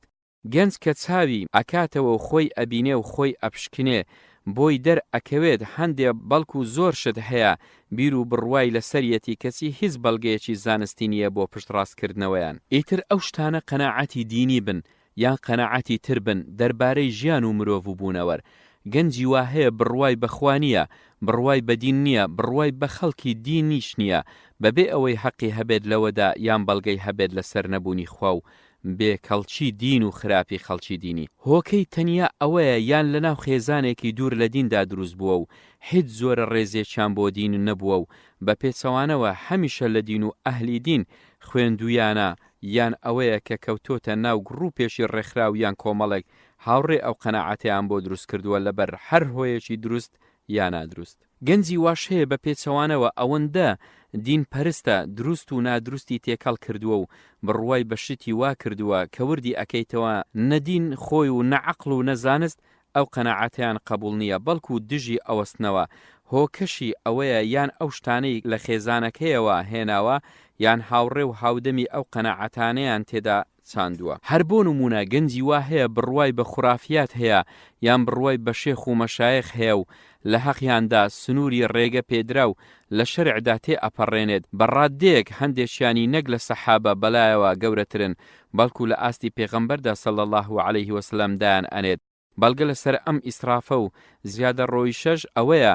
ڕابیتەی بەردەوام لەگەڵ ئەو شێخانەدا ئەکەن و هانایان بۆ ئەبەن و هاواریان تێ ئەکەن ڕۆژانە دەیان جار هاوار ئەکەنە ئەو شێخە زیندوایان مردووە لە کاتێکدا ئەو هاوارکردنە پێچەوانی قورئان و فەرموودەکانی پێغەمبەری خوا خۆشەویستە و پێویستە کە ئەمەی زانی دەستی لێ هەڵگرێت و لەو سنوورەدا بوەستێت کە شەرع دایناوە وەک خوای گەورە ئەفەرمێ ومن أضل ممن يدعو من دون الله من لا يستجيب له إلى يوم القيامة وهم عن دعائهم غافلون أحقاف آياتي 5 واتە چێ لەو کەسە وێڵترە کە هاوار بکاتە جگە لەخوا کە تا قیامەت ناتوانێ بێت بەدەمیەوە ئەو جگە لە خوایانە هەر ئاگاشیان لە هاواری ئەو کەسانە نییە دەیخۆ دیارە تەواوی فریشتەکان و پێغەمبەران و ئەولیاکان هەموو بەبێ ئیستیسنا من دونی لەن وە کەس نییە بوێرێ بڵێ ئەوانش هەر خوان یان نیوە خوان العياذ بالله هروها دفرموه إن الذين تدعون من دون الله عباد أمثالكم فدعوهم فليستجيبوا لكم إن كنتم صادقين ألهم أرجل يمشون بها أم لهم أيدي يبطشون بها أم لهم أعين يبصرون بها أم لهم أعين يبصرون بها أم لهم آذان يسمعون بها قل ادعوا شركاءكم ثم كيدون فلا تنظرون يعني ئەوانەی کە بێزگە لە خوان و ئێوە هاواریان تێ ئەکەن ئەوانیش وەک ئێوە بەندەیەکن و هیچی تر ئادەی بانجان بکەن و بە ئەوانیش بێن بەدەمتانەوە ئەگەر ئێوە بەڕاستانە ئایا قاچیان هەیە پێی بڕۆن یان دەستیان هەیە و دەستی پێ بوەشێنن یان چاویان هەیە پێی بڕوانن یان گوێیان هەیە شتی پێ ببیستن پێیان بڵێ فەرمونون هاوبەشەکانی خۆتان بانگ بکەن و لە پاشاندا هەر پیلانێکتان هەیە لێمی بکەن و لە ڕێی هیچ مەوەستن پێغەمبەری صلی الله عليه وسلم ئەم چەمکە زیاتر ڕۆشن ئەکاتەوە ئەگەر داوای هەر شتێکت کرد هەر لە خوای بکە چونکە جگە لەو توانای هێنانی سوودیان لابردنی زیانی نییە ئەوەش بزانە ئەگەر هەموو ئومەت کۆ ببنەوە بۆ ئەوەی سوودێک بە تۆ بگەینن توانای ئەو شتیان نییە کاتێک نەبێ کە خوا بڕیاری دابێت ئەگەر بشیانەوێت زیانێکت پێ بگەینن ناتوانن زیانێک نەبێت کە خوا بڕیاری بۆ دابێت قەڵەمەکان هەڵگیراون کتێبەکانی وشک بوونەتەوە بەڕوونتر لەمە خوای گەورە لە ئاەتی 106 بۆ 107 سوورەتی یونس ئەوە ڕائەگەیەنێت کە هەم زیان و هەم سوود تەنیا هەر بەدەستی خوایە و هەر کەسێکیش هاوار بکاتە جگە لە خوا ئەواستەم لە خۆی ئەکات و لە دینی ئەکات و لە خەڵکی ئەکات. ولا تدع من دون الله ما لا ينفعك ولا يضرك فإن فعلت فإنك إذا من الظالمين وإن يمسسك الله بضر فلا كاشف له إلا هو وَإِن يُرِدْكَ بِخَيْرٍ فَلَا رَادَّ لِفَضْلِهِ يُصِيبُ بِهِ مَن يَشَاءُ مِنْ عِبَادِهِ وَهُوَ الْغَفُورُ الرَّحِيمُ. یعنی هاوار مەکەرە جگە لە خوا کە نە ئەتوانێت سوودت پێ بگەینێت و نە ئەتوانێت زیانت پێ بگەینێت. ئەگەر وا بکەی ئەوە ئەبێتە کەسێکی ستەمکار خۆ ئەگەر خوا زیانت بهێنێتە ڕێ ئەوە خۆی نەبێت کەسی تر ناتوانێت لێتی دوور بخاتەوە. خۆ ئەگەر ویستیشی تووشی خێرێکت بکات ئەوە کەسێ ناتوانێت ئەو فەزلە لێ دوور بخاتەوە. خوا کە بیەوێ هەر عەبدێکی تووشی خێر بکات ئەیکات و هەر ئەوەیشە لێبوردە و بەسۆزە. پێشەوا غەزالیش بە ڕەحمەت بێم ئەفەرمێت چاک بزانە ڕێبوارانی ڕاستەقینەی ڕێگەی خوا زۆر کەمن هەرچەندە بەدەم زۆر کەس ئەو لافە لێ ئەداد ئێمەش دوو نیشانت پێ ئەناسێنین کە تۆ بەردەوام لە بەرچاوت دادای بنێ و بۆ خۆت و بێجگە لە خۆشت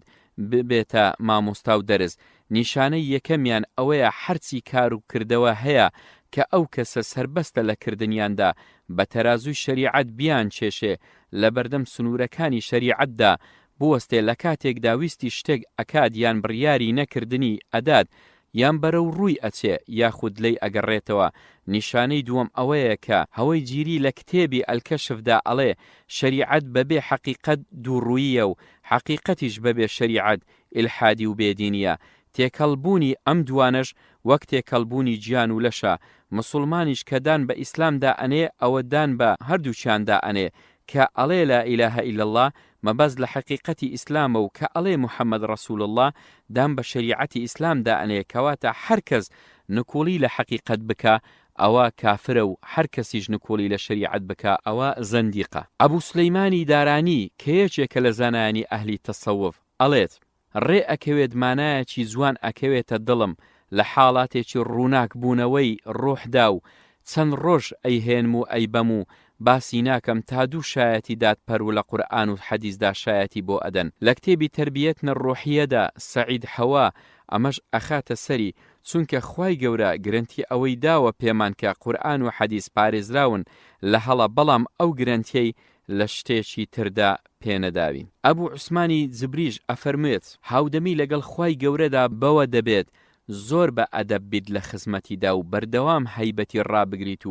و بە چاودێری بزانی بەسەر خۆتەوە. هاودەمیش لەگەڵ پێغەمبەردا صلی الله علیه وسلم بەوە دەبێت شوێن سونەتەکانی بکەوی و پابەند بیت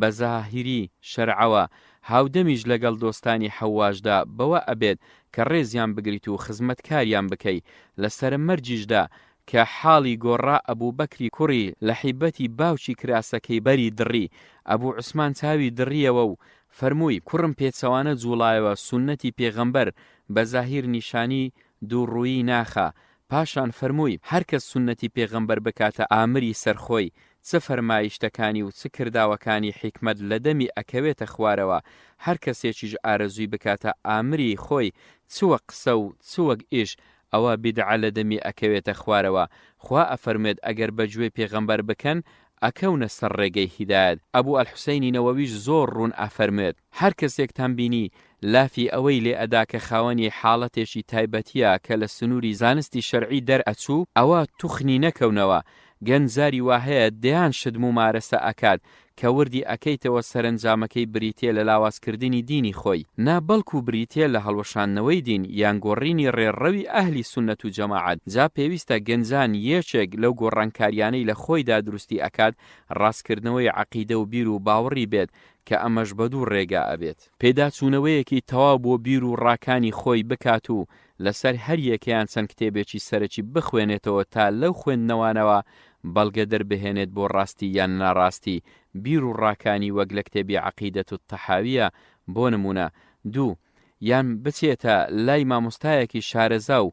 دانا و ئەو قەناعەتانەی خۆی بۆ بکاتە پرسیار و لەو مامۆستایی بکات و مناقەشەی جددی ئەو بیر و ڕایانەی لەگەڵدا بکات تا بەڵگەی ڕاستی یان ناڕاستی ئەو بۆ چوونانەی دەست بکەوێت و هەر بیر و ڕایەکی نادروست و نەگونجاوی هەبوو لەگەڵ شەرعدا پێویستە دەستبەرداری بێت و نەیکاتە باری گوناه بۆ قیامەتی با خویشی پێوە گرت بێت و دابڕان لێشی زەحمەت بێت لەلای لە سەرەتای هەشتاکاندا بوو کاکم ڕۆژێکیان ناردی بە شوێنمدا منیش کە ڕۆیشتم سەیری ئەەکەم میوانێکی هەیە مناقەشەی بوونی خوای دامەزراندووە لەگەڵیاندا منیش لەبەر ئەوەی سروشتی ئەو جۆرە بنیادەمانم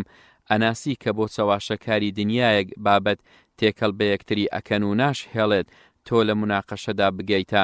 ئەنجام لەگەڵیاندا لەبەر ئەوە زوو بابەتەکانت پێدەگۆڕن و قسەکانت پێدەبڕن. بۆیە منیش ماوەیەک گوێم بۆ گرت و پاشان وتم جاکا کە نازانم تۆ بڕوات بە تەفسیری علم هەیە و مناقەشەی ناکەی و ئەوەی علم وتی بەڵگەنەویستە لات یان بڕوات بە تەفسیری دین هەیە و لات بەڵگەنەویستە و مناقەشەی ناکەیت وتی مەبەستت چییە؟ وتم ئەگەر لای تۆ علم بەڵگەنەویستە و قسەی زانایان وەرگیراوە لات و ئەوەی ئەوان بیڵێن لای تۆش سەلماوە ئەوە با ئێمە بزانین و هەر بە قسەی زانایان بیسەلمێنین کە دین نەک زیان بەخش نییە و زیاد نییە لە ژیاندا بەڵکو دین شتێکی جەوهەری و سەرەکیە بۆ ژیان و ژیان بەبێ دین پڕ ئەبێت لە قەلق و دڵە ڕاوچێ و خۆکوژی و خودپەرستی. وتی جا ئەم باسەی ئێمە چ پەیوەندێکی بەدین و پێویستی ژیان بەدینەوە هەیە؟ وتم هەندێک کەس هەیە بڕوای هەر بەدین هەیە و ئەوەی عیلم باسی دەکات بە چاوی گومانەوە بۆی ناڕوانێت و هەشە بە پێچەوانەوە بڕوای بە عیلم هەیە و ئەوەی دین باسی ئەکات بە چاوی گومانەوە سەیری ئەکات و نایسەلمێنێ. زاتۆ کامیانی؟ وتی وا دابنێ من دووەمیانم. وتم دەی کاکە هەر علم ئەڵێ مرۆڤ سێ بەشی سەرەکیە عەقڵ و جەستە و ڕۆح. دین بۆ تێکردنی ڕۆح و ڕاستکردنەوەی عەقڵ و پاراستنی جەستە زۆر پێویستە. بۆیە ئەوەی دین بە شتێکی زیاد و بەسوود ئەزانێ لە ژیاندا ئەوە زانا نییە و قسەکەشی زانستیانە نییە. حەز ئەکەم کتێبێک هەیە کە 26 زانای گەورە دایان ناوە کە هەر یەکیان پرۆفیسۆرە لە کایەک لە کایەکانی زانستدا و هەمویان یەکڕان لەوەدا کە عیلم و دین دوژمن بەیەک نین بەڵکو تەواوکەری یەکترن لە ڕاستیدا و پێویستە واش بێت ئەو کتێبە ناوی خوا لە سەردەمی زانستدا باشتر دەردەکەوێت. بڕوام وایە بخوێندنەوەی ئەو کتێبەیە ئەم قەناعەتت بۆ دین ئەگۆڕێت و وەک کەسێکی زانا ئیتر بیر ئەکەیتەوە. بەڵگەکان لە سەربوونی خوا و پێغەمبەر و دینی خوا دوو جۆرن، بەڵگە دینیەکان بەڵگە عەقڵیەکان. بەڵگە دینیەکان بریتین لە توێژینەوە لە دوو شتی سەرەکی. یەک وردبوونەوە لە قورئان کتێبێکە و هەیە ئەی ئەبێ چێ خاوەن ڕاستەقینی قورئان بێت، خوایان پێغەمبەری خۆی یان خەڵکانی تر و سەرچاوەی تر. تەنیا وردبوونەوە لە ئیعجازی زانستی قورئان بەسە بۆ ئەوی بگەیتە ئەو قەناعەتە کە قورئان ئەبێ قسەی خوا بێت. مەبەست بە ئیعجازی زانستیش ئەوەیە کە قورئان هەوڵیدا و دەربارەی زۆر شت کە زانستی تازە ئێستا ڕاستی ئەو مەسەلانە سەلماندووە. بۆ نمونە خوای گەورە دەربارەی بناغە و سەرەتای لەدایک بوونی گەردون باسی ئەکات و ئەفەرمێت ئەوەلەم یەڕە الذین کەفەڕوا أن السماوات والأرض كانتا رتقا ففتقناهما وجعلنا من الماء كل شيء حي أفلا يؤمنون. ئاەتی سی ئەنبیا واتە ئەوە کافران بۆ لەوە ورد نابنەوە کە لە کاتی خۆی ئاسمانەکان و زەوی یەک پارچە بوون و ئێمە تەقاندنمانەوە و لە ئاویش هەموو شتێکی زیندومان خوڵقان. دەی بۆ ژیر نابن؟ زانستی تازەش ڕاستی ئەم مەسەلەی دەرخستووە پاش 1400 ساڵ لە دابەزاندنی ئەم ئاەتەوە و ئەڵێ بوونەوەر هەموو یەک کوتلەی ئاگرین بووە سەرەتا و تەقێنراوەتەوە و پاشان ئەم زەویەی ئاسمان و ئاو و هەوا دروستکراوە لەسەری. خوای گەورە ئەفەرمێت وترى الجبال تحسبها جامدة وهي تمر مر السحاب صنع الله الذي أتقن كل شيء إنه خبير بما تفعلون. نەمل ئاەتی 88 واتە کە سەیری شاخەکان ئەکەی وا حیساب ئەکەی کە وشک و ڕق لێی ڕاوەستاون کەچی لە هەمان کاتدا هەموو لە گەڕان و گەرد و خۆڵدان ئەمە دەستکردی ئەو خوایەیە کە هەموو شتێکی بڕێک و جوانی دروست کردووە. زانستی تازەش دوای چەند سەدا ئەوەی سەلماندووە کە زەوی سوڕانەوەیەکی بە دەوری خۆیدا هەیە و سوڕانەوەیەکی بە دەوری خۆردا هەیە و سوڕانەوەیەکی تریشی هەیە کە هێشتا نەزانراوە چۆنە و ئامانجلەی چییە. سوڕانەوەی بە دەوری خۆیدا شەو و ڕۆژ دروست دەکات و سوڕانەوەی بە دەوری خۆردا چوار وەرزی بەهار و هاوین و پاییز و زستان دروست دەکات و سوڕانەوەکەی تری نازاندرێ چۆنە و بۆچیە. خوای گەورە دەفەرمێ ألم نجعل الأرض كفاتا أحياء وأمواتا. مرسلات ئاەتی 25-26 واتە ئایا ئێمە زەویمان والێ نەکردووە کە زیندووەکان و مردووەکانیش بگرێتە خۆی و چنجیان بگرێت بەسەردا؟ جاران ئەمە وا تەفسیر ئەکرا کە گوایە مەبەست پێی ئەوەیە زەوی ژێربار و دەستەمۆ کراوە بۆ ژیان و مرۆڤ و مردووەکانیش ئەگرێتە ناو خۆی، فڕێیان ناداتە دەرەوە. بەڵام زانستی تازە ئەوەی سەلماندووە کە ئەم زەویە بەهێزی چێشکردنی قووەت جاذیبیە توانیویەتی چه هەوا و ئاو تەنەکانی بە مردوو و زیندووەوە بگرێتە خۆی و چێشیان بداتێ و کە هێزی چێشکردنی نەماچێشی تەنەکانیش ئەبێت بە سفر. خوای گەورە دەفەرمێت والسماء بنيناها بأيد وإنا لموسعون. ذاریات ئاەتی 47 واتە ئاسمانمان بەهۆی هێزەوە دروست کردووە و ئێمە بەردەوامیشین لە فراوانکردنیدا. زانستی تازەش ئەوەی دەرخستووە کە ئاسمان بوونەوە و هەموو بەردەوام لە فراوانبووندایە. لە ساڵی 1929 زانای گەردونناسی ئەمریکی ئەدوین هابل بەهۆی تەلەسکۆبی گەورەوە ئەوەی بۆ دەرکەوت کە کۆمەڵەکانی ئەستێرە مجەڕات بە خێراییەکی سێر لە یەکتری دوور ئەکەونەوە. نەک ئەمە بەڵکو زانایان ئەڵێن ئەگەر بێت و باڵندەیەک بە خێرایی تیشک بیەوێت لە خاڵێکەوە بفڕێت کە ناوی بینێنی سەرەتای بوونەوەر تا ئەگاتە خاڵی ئەو سەر کە ناومان ناوە خاڵی کۆتایی بوونەوەر چەند ئەوەندەی تر فراوان بووە. بەو شێوەیە بوونەوەر بەردەوام فراوان ئەبێت و ئێمەش هەستی پێ ناکەین. ورد بوونەوە لە حەدیسەکان لە مێژوودا باسی کەسێک ئەکرێت کە ناوی موحەممەدە و کۆمەڵێکی زۆر فەرمایشتی هەیە. ئایا ئەوانە قسەی مرۆڤێکی سادن یان هی مرۆڤێکی عەبقەرین یان هی کەسێکی گەورەیە و حتمەن ئەو کەسە ئەبێ پێغەمبەر بێت؟ سەحابە و تابعین ئەو هەمووە لەفە زوومانە سەیرەکانیان لە پێغەمبەرەوە بۆ گواستوینێتەوە بێ ئەوەی کە سەرف نەزەر لە هیچیان بکەن و ئەو فەرمودانەش عەقڵ و زانست و شارستانیەتیان لەگەڵ خۆیاندا هەڵگرتووە و تا ئەم ڕۆژ هەر تازەن و چێژیان لێ ئەچێ. ئەبێ سەحابە چی حاڵی بوو بن لەم زۆرە فەرمودانە؟ بۆ نمونە تەبەڕانی لە ئەبوو هورەیرەوە ڕیوایەتی ئەکات کە پێغەمبەر صلی الله عليه وسلم فەرموویەتی لا تقوم الساعة حتى تظهر معادن كثيرة لا يسكنها إلا أرذل للناس. ئایا ئەوان ئەیانزانی ئەمە ئاماژەیە بۆ سامانە نەوتی و کانزاییەکان کە ئەکەونە دەست خەڵکی هەڵچی و پەڵچی؟ دەی وردبوونەوە لە حەدیسەکانی پێغەمبەر صلی الله عليه وسلم ئەدگەینێتە ئەوەی کە موحەممەد پێغەمبەری خوایە و نەک هەر ئەوە بەڵکو پێغەمبەر گەورەترین مرۆڤیشە و شایستەی ئەوەیە کە بکرێتە پێشەنگ و ئەوانش شوێنی ناکەون نوقسان و جێلن. بەڵگە عەقڵیەکانیش بریتین لە دوو شتی سەرەکی، ئاەت و بەڵگەکانی گەردون، ئاەت و بەڵگەکانی دەروون. ینی بەڵگەکانی ئەم گەردونە فراوانە بە هەموو جیهانیەکانەوە. مرۆڤ، پەڕی فریشتە، زیندەوەر، دەریا، وشکانی جیهانی ئەسیری، چێ خوڵقێنەرە مرۆڤیان کەسێکی تر. خۆی گەورە عەقڵی مرۆڤ زۆر هان ئەدات بۆ ئەوەی بیر بکاتەوە لە دەرونی لای خۆی یان لە گەردونی چواردەوری خۆی، چونکە حتمەن ئەو بیرکردنەوانەی دەستی ئەگرن بۆ ئەوەی بڕوا بە خوڵقێنەرێکی دانای بەتوانای بکات، هەم بۆ خۆی، هەم بۆ چواردەوری خۆشی، هەم بۆ دەروون، هەم بۆ گەردون. خۆی گەورە دەفەرمێت ئەم خولقوا من غەیری شەیئین ئەم هم الخالقون أم خلقوا السماوات والأرض بل لا يوقنون. طور آياتي 36 عیبادەتی بۆ خوا ساغ بکاتەوە. لاپەڕە 68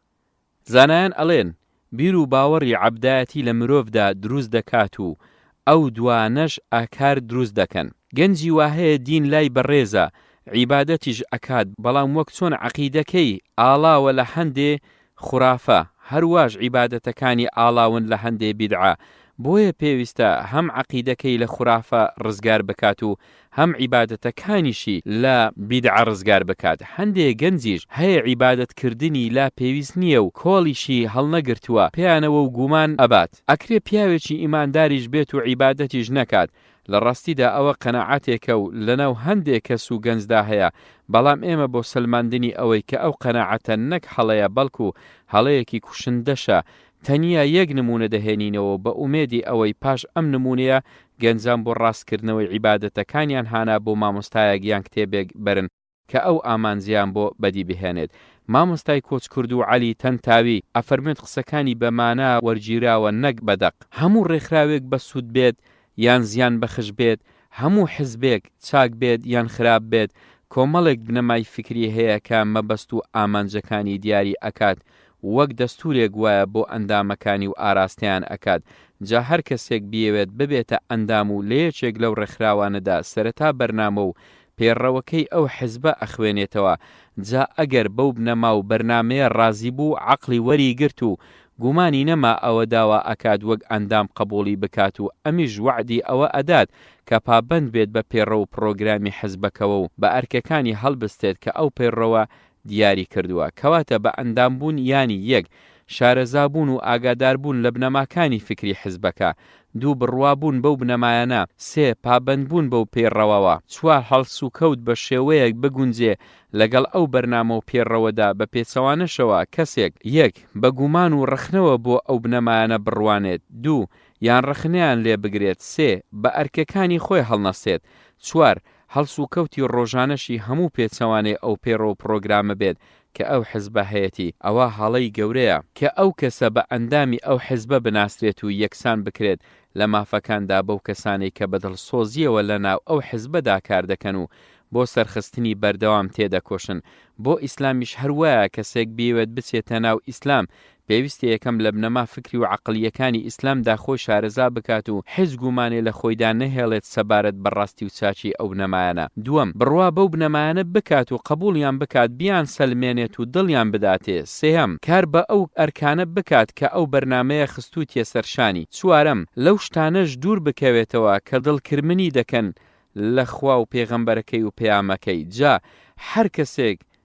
داوای کرد ببێتە ئەندام لە ناو ئاینی ئیسلامدا وەک ئەندام قبول بکرێت، ئەوە داوای لێ دەکرێت کە بڕوا بەم بنەما فیکریانە بهێنێت و قبوڵیان بکات بە دڵ و بەدەم. باسە عەقیدەیەکان یان بنەما فیکریەکان لە ئیسلامدا وەک زانایان لق و پۆپی بۆ دروست دەکەن چوار بەشە. یەک باسەکانی ئیلاهیات، دواتە هەموو ئەو باس و خواسانەی کە باز لە خوا و سیفاتەکانی خوا ئەکەن. دوو باسەکانی نەبوات. سێ باسەکانی سەمعیات میتافیزیک. چوار باسەکانی ڕۆحانیات. هەر یەک لەم باسانەش چەند لق و پۆپی لێ ئەبێتەوە، وەک باسی ئیلاهیات، باسی بوونی خوا، باسی ناوەکانی خوا ئەسماء الله، باسی سیفاتەکانی خوا صفات الله، باسی تاک و تەنیایی خوا تەوحید، باسی کار و کردەوەکانی خوا، باسی نەبوات، باسی بنەماکانی پێغەمبەرایەتی، باسی بەڵگەکانی پێغەمبەربوونی کەسێک، باسی گومانەکانی خەڵکی بێ باوەڕ و وەڵامەکانیان لەسەر دیاریە پێغەمبەرایەتی. باسی لەو سیفاتانە ئەکرێت کە یەکەم پێویستە لە پێغەمبەراندا هەبن کە چوار سیفەتی پێویستن: ئەلف ڕاستگۆیی، دەستپاچی، وریایی، گەیاندنی پەیامی خوا. مەحاڵە لە پێغەمبەراندا هەبن کە بریتیە لە دژەکانی ئەو چوار سیفەتەی سەرەوە: درۆکردن، ناپاچی، جێلی، شاردنەوەی دینی خوا یان هەندێ لە دینی خوا. ممچینە لە پێغەمبەراندا هەبن وەک نەخۆشکەوتن و تا لێ هاتن و خوێن لێ هاتن، برینداربوون و کوشتن و مردن، زاد و لێکردن، تووڕەبوون و ڕازیبوون و عادزبوون. لە باسی نەبواتدا چەند باسی تر بۆتە بڕگە و بابەتی ئەم بەشە، وەک یەک ژمارە و ژیانی پێغەمبەران و پەیامەکانیان و هەڵوێستی قەومەکانیان لێیان. دوو ژمارەی پەیامە ئاسمانیەکان و ئەوانەی کە ماونەتەوە و ئەوانەی کە نەماون. سێ باسی پێغەمبەری ئیسلام و قورئان و ناوەڕۆک بابەتەکانی قورئان. چوار باسی معجیزات و کەرامات و ئیستیدراج و خەواریقی عادەت و پێغەمبەرانی درۆیی ئەکرێ و پێوەردا ئەندرێت بۆ جیاکردنەوەی ئەو شتانە لە یەکتری. پێنج باسی ئیمامەت و خلافەت و لق و بەشەکانیان ئەکرێت و پێوەر بۆ جیاکردنەوەی هەر بەشیان لەوی تردا ئەنرێت. بەراوردکاری لە نێوان قورئان و کتێبە ئاسمانیەکانی تردا و سەلماندنی ئەوەی کە قورئان تاکە کتێبی ئاسمانیەکە پارێزراوە و دەستی لادانی پێنەگەیشتووە. باسەکانی سەمعیات کە هەموو ئەو باس و خواسانەی تێیدا کە بەڕێگەی گوێ نەبێت مرۆڤ پێی نابات پێی، وەک باسی وەحی و دیاردەکانی وەحی و پەیامەکانی خوا، باسی بڕیار و نەخشەکانی خوا، قەزا و قەدەر، باسی مردن و بەرزەخ و دیاردەی ڕۆح، باسی قیامەت و هەنگاوەکانی هاتنە پێشەوە، ئەکرێت کە زیاد لە 20 بڕگەی پڕوردەکاری تێدا، وەک مردنی لە شوونەمری ڕۆح کە لە لەش دەردەچێت ئەچێت بۆ کوێ، پلەکانی پاراستنی ڕۆح لە دنیادا، ڕۆحدا ئایا ڕۆح دەمرێت، بەرزەخ چییە، پرسیار و وەڵامی ناو قەبر چۆنە، ئازار خواردن یان چێژ بردن لە ناو قەبردا هەیە، ناوەکانی ڕۆژی قیامەت و مەبەستەکانی ئەو ناوانە، نیشانەکانی هاتنی قیامەت بە گەورە و بە بچووکەکانیەوە سۆر چییە و چۆن فوو پێدا ئەکرێ، زیندوو بوونەوە، ئەلبەعث بڵاو بوونەوەی، نەشر کۆبوونەوەی، حەشر وەستان بۆ لێپرسینەوە، تەرازووی کردەوەکان چییە، پردی سیڕات چییە، حەوزی کەوثەر چییە، لە کۆتاییدا لەکوێدایە، بەهەشت و ناز و نیعمەتەکانی، جەهەنەم و ئێش و ئازارەکانی، تەوبە چییە و مەرجی چییە و چۆن وەردەگیرێ، عاقیبەت خێری چۆنە، عاقیبەت شەڕی چۆنە، باسی ڕۆحانیەت کە هەموو ئەو باس و خواستانەی تێیدا کە لە جیهانی مەلەکوت ئەدوێ، وەک دنیا، فریشتە، مەلائیکە، وەشرۆڤەی ئەمانە ئەکرێت لەوێدا ڕاستی بوونیان، بەڵگەی بوونیان، جۆرەکانیان، ئیشەکانیان، ژمارەیان، پلەی دوور و نزیکیان لە خواوە، بە هەموو باسە ئاڵۆزەکانیەوە، باز لە دنیا پەڕی جنۆکە ئەکرێت بە هەموو باسەکانیەوە، باز لە دنیا مەلەکوت ئەکرێت لە جیهانێکە لە جیهانی بوون، باز لە دنیا ئالۆزی ڕۆح و نەفز ئەکرێ و باز لە چۆنیەتی پەروەردە و ڕاهێنانیان و کۆنتڕۆڵکردنیان ئەکرێت. 3 و 4 بەم ئەرکانە هەستیت و کارێک نەکات کە پێچەوانە بوەستێتەوە لەگەڵ ئەو ئەرکانەدا کە بریتین لە چەند عیبادەتێک کە بەلەقەکانی بیر و باوەڕ ناستراون، ئەویش 5 شتی سەرەکیە. 1 شایەتومان بهێنێ و بڵێ ئەشهەدو ئەن لا ئیلاهە ئیلا الله وأشهد أن محمد رسول الله. 2 نوێژ دەست پێ بکات کە بریتیە لە 5 نوێژی فەرەز و ئەگەر خۆشی زیاتری ویست بۆ زیاتر تێرکردنی ڕۆحی تێنووی ئەوە چەند نوێژی تری سنت هەیە ئەتوانێت بیکات. 3 کە مانجی ڕەمەزان هات لەگەڵ مسلماناندا ئەویش ئەبێ بە ڕۆژوو بێت. 4 ئەگەر پارەی زیادی هەبوو لە خەرجی خۆی و ماڵ و مناڵی ئەبێ بڕێکی دیاری کراو لەو ماڵەی بداتە هەژاران بۆ ئەوەی ئەوانیش لە ژیان دوانەکەون و لە خەڵکدا نەبڕێن. بڕەکەش کە بۆ ئەو هیچ فشارێک دروست نەکات لەسەر ژیانی ئەگەر لە توانایاندا هەبوو ئەوە بەشداری کۆبوونەوەی ساڵانەی مسلمانان بکات لە حەجدا، ئەگەر نەشی توانی ئەوە چاوپۆشی لێ دەکرێت و گلەی لێ ناکرێت. جا ئەگەر ئەو کەسە بنەماکانی بیر و باوەڕی ئیسلامی قبول کرد و گومانی تێدا نەما و بەو ئەرکانەش هەستا کە دەستورەکە دایناوە لەسەری ئەوە ئەبێتە خاوەنی ئیمان، خۆ ئەگەر ئەرکەکانی ئەنجام ئەدا و بەڵام بە گومان بوو لەو دەستور و بەرنامانە، ئەوە پێی ئەوترێت دووڕوو پاداشتی ئەو کەسەی کە بنەماکان قبول ئەکات و دڵیان ئەداتێ و بە دڵسۆزانەوە کار ئەکات بۆ بەرزکردنەوەی ئیسلام و ئەو بنەمایانە ئەوەیە کە ڕێزی لێ بگیرێت و پلەی بەرز بکرێتەوە. بە پێچەوانەشەوە کەسێک ئەگەر ئەرکەکانی ئەنجام نەدات و لەیشی دوور بکەوێتەوە کە گاڵتەی بەو بەرنامە و ئەرکانە دێت، ئەوە ئەبێ پاداشتەکەی بریتی بێت لە پلە لێساننەوە و ڕیسواکردن و سزادان بەپێی تاوانەکەی. کەسێک لە حزبێکدا بێت بەدەم شایەتی بۆ حزبەکەی بدات، کەسی ئەرکەکانی ئەنجام نەدات یان هەڵس و کەوتی دش بە بنەماکانی حزبەکەی بێت یان جارجارێت لێەوەی دەربکەوێت و کە گلەی و گازەندە و ڕخنە لە حیزبەکەی ئەگرێت، جێگەی خۆیەتی هەڵسوڕاوانی حیزبەکەی نیشانی پرسیار بخەنە سەری و هەر کاتێکیش بەڵگەیان پێوەگر کە ناپاکە سزای توندی بدەن، دەرکردن بێت یا ڕیسواکردن یا لەناو بردن بێت کاتێک کە ناپاچی گەورەی ئەنجام ئەدات. بۆ باز ئەشێت لەناو بازنەی ئیسلامدا 4 جۆر کەس هەیە. 1 محسین، 2 مؤمن، 3 مسلم، 4 منافق. محسین ئەو کەسەیە کە ئیحسان ئەکات، یانی بە شێوەیەک خواپەرستی ئەکات، وەک ئەوەی کە چاوی لە خوایە یان وەک ئەوەی کە بەدڵ ئاگای لەوەیە کە خوا چاوی لە ئەمە. ئیبن تەیمیە ئەفەرمێت محسین ئەو کەسەیە کە دەرێ و ناوەوەی هاوشێوەن و هەردووچیان تەسلیم بە دین کردووە و ئەرکە فەرزەکان ئەنجام ئەدات و لە ئەرکە حرامەکانیش خۆی بە دوور ئەگرێت هەروەها ئەرکە سونەتەکانیش ئەکات و خۆشی لە ئەرکە مەکروهەکان ئەپارێزێت موئمینیش ئەو کەسەیە کە پلەی لە خوار موحسینە کە ئەمیش دەرەوە و ناوەوەی هاوشێوەی یەکن هەموو ئەرکە فەرزەکان ئەنجام ئەدات و لە هەموو ئەرکە حرامەکانیش خۆی بە دوور ئەگرێت بەڵام بۆ سونەتەکان و مەکروهەکان وانیە و ڕێدەکەوێ کەم تەرخەمیان تێدا دەکات موسلیمیش ئەو کەسەیە کە دەرەوەی تەسلیم بە دین کردووە بەڵام مەرج نییە ناوەوەشی تەسلیم بە دین کردبێت جا ئەگەر ناوەوەی تەسلیم بە دین نەکردبێت و ناخی کوفر و بێدینی تێدا بێت و کە نە لە دین بگات ئەوە پێی ئەوترێت منافق و خاوەنی نیفاقێکی دینیە واتە لە دنیادا وەک موسڵمان ڕەفتاری لەگەڵدا ئەکرێت و کە مرد خوای گەورە حسابی منافقی بۆ ئەکات خۆ ئەگەر ناخی هەر بۆش بێت و هێشتا بەرەو دین یان بێدینی نەڕۆیشت بێت ئەوە ئومێد هەیە کە عیبادەتەکانی دڵی ڕووناک بکاتەوە و بە تێپەڕبوونی کات دەروناوەوەی هاوشێوە ببنەوە و لەو نیفاقە کۆمەڵایەتی ڕزگاری ببێت ئەمەیان با ناوی منافقیشە بەڵام نیفاقی دینی نییە و بەڵکو نیفاقی کۆمەڵایەتیە و ئەو هەڕەشانەی لە منافق کراوە کە ئەفەرمێ إن المنافقين يخادعون الله وهو خادعهم وإذا قاموا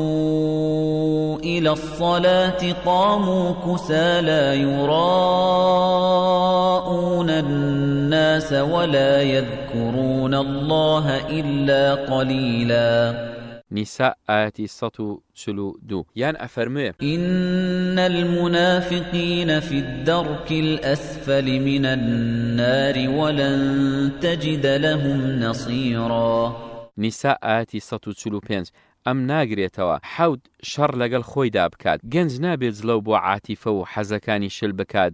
دەروون و غەریزەکانی هەرچیان لێداوا کرد بچێت بەدەمیانە و سنووریان بۆ دانەنێت یان حساب بۆ هیچی تر و کەسی تر نەکات لە بەرامبەر حەزەکانیدا گەنج ئەبێ بەردەوام دەروون و حەزە غەریزەکانی بخاتە ژێر لە کۆڵینەوەی توندەوە بەرەو ئەوە ئاراستیان بکات کە بەخێری خۆی و بەخێری خەڵکیش کۆتایی دێت چونکە عاتیفە و جلە و شلکردن بۆی ئەخوازرێ یەک سنوور نەبێت بۆ ئازادیەکانی خۆی چی حەزی لێبوو بیڵێت چی حەزی لێبوو بیکات چی حەزی لێبوو بیخوات دووم سنوور نەبێت بۆ داواکاریەکانی چی حەزی لێبوو گوێ لێ بگرێت چی حەزی لێبوو پێی بدرێت چی حەزی لێبوو بۆی بهێنرێت سێ سنوور نەبێت بۆ بەرامبەرەکانی چیان حەز لێبوو وازی لێ بهێنێت و نێڵن و نەیکەن و نەیخۆن زانایان بۆ پەروەردەکردنی دەروون چوار ڕێگە باس ئەکەن یەکەمیان بچێتە لای مامۆستایەکی شارەزا لە دەرونی خەڵکیدا و خۆتی پێبسپێرێت و هەموو کەم و کورتیەکانی خۆتت بۆ چارەسەری بکات و لە عیب و شوورەی ئەو حەزە ناشازانە ڕزگارت بکات و بۆ ماوەیەکی دیاری کراو بتخاتە ناو بەرنمەیەکی پەروەردەیەوە دووەمیان لەگەڵ هاوڕێیەکی دڵسۆز و بە سەلیقەی خۆتدا ڕێک بکەوێ کە هەر عیب و شتێکی ناشیرن و نامۆی لێ ببینێت ئەوە لێت ناشارێتەوە پێیەتی بڵێت و هاوکارت بکات بۆ ئەوەی ئەو شتت تێدا نەمێنێت سێمیان سەیری دەمی دوژمن و نەحەزەکانت بکەیت چونکە ئەوان ڕەحمت پێناکەن و ئەوەی عیب بێت لە تۆدا نایشارنەوە و باسی ئەکەن بۆیە تۆ ئەتوانی لە ڕێگەی دەمی ئەوانەوە پێی بە عیبەکانت بەریت و چارەسەریان بکەیت چوارەمیان سەیری نەریتی ناو کۆمەڵانی خەڵک بکە بزانە چێ بە حورمەتی و چێ بێ حورمەتە چێ بە باش باست ئەکرێت و چێ بە خراپ باس ئەکرێت کام ڕەوشتە عیبە و مای بێحورمەتیە و کام ڕەوشتە چاکە و مای ڕێزینە و خەڵکیە دەی تۆش ئەو ڕەوشتانە لە خۆتدا دروست بکە کە مای ڕێز و سەربەرزیە و لەو ڕەوشتانش دوور بکەرەوە کە مای بێزاری و سەرکزیە لێپرسینەوە لە خۆ ئەوەندە گەورەیە کە خوا لە قورئاندا وەسفی ئەکات و ئەفەرمێ لا أقسم بيوم القيامة ولا أقسم بالنفس اللوامة سوێن بێت بە قیامەت وانییە سوێن بێت بەو دەروونەی زۆر لۆمەی خاوەنەکەی ئەکات عومەری کوڕی خەتاب ئەفەرمێت حاسبوا أنفسكم قبل أن تحاسبوا وزنوا أعمالكم قبل أن توزنوا عليكم لێپرسینەوە لەگەڵ دەرونی خۆتاندا بکەن پێش ئەوەی لێپرسینەوەتان لەگەڵدا بکرێت و کارەکانی خۆتان کێشانە بکەن پێش ئەوەی بۆتان بچێشرێ و سوک دەربچێت سوور بیت لەسەر کاتەکان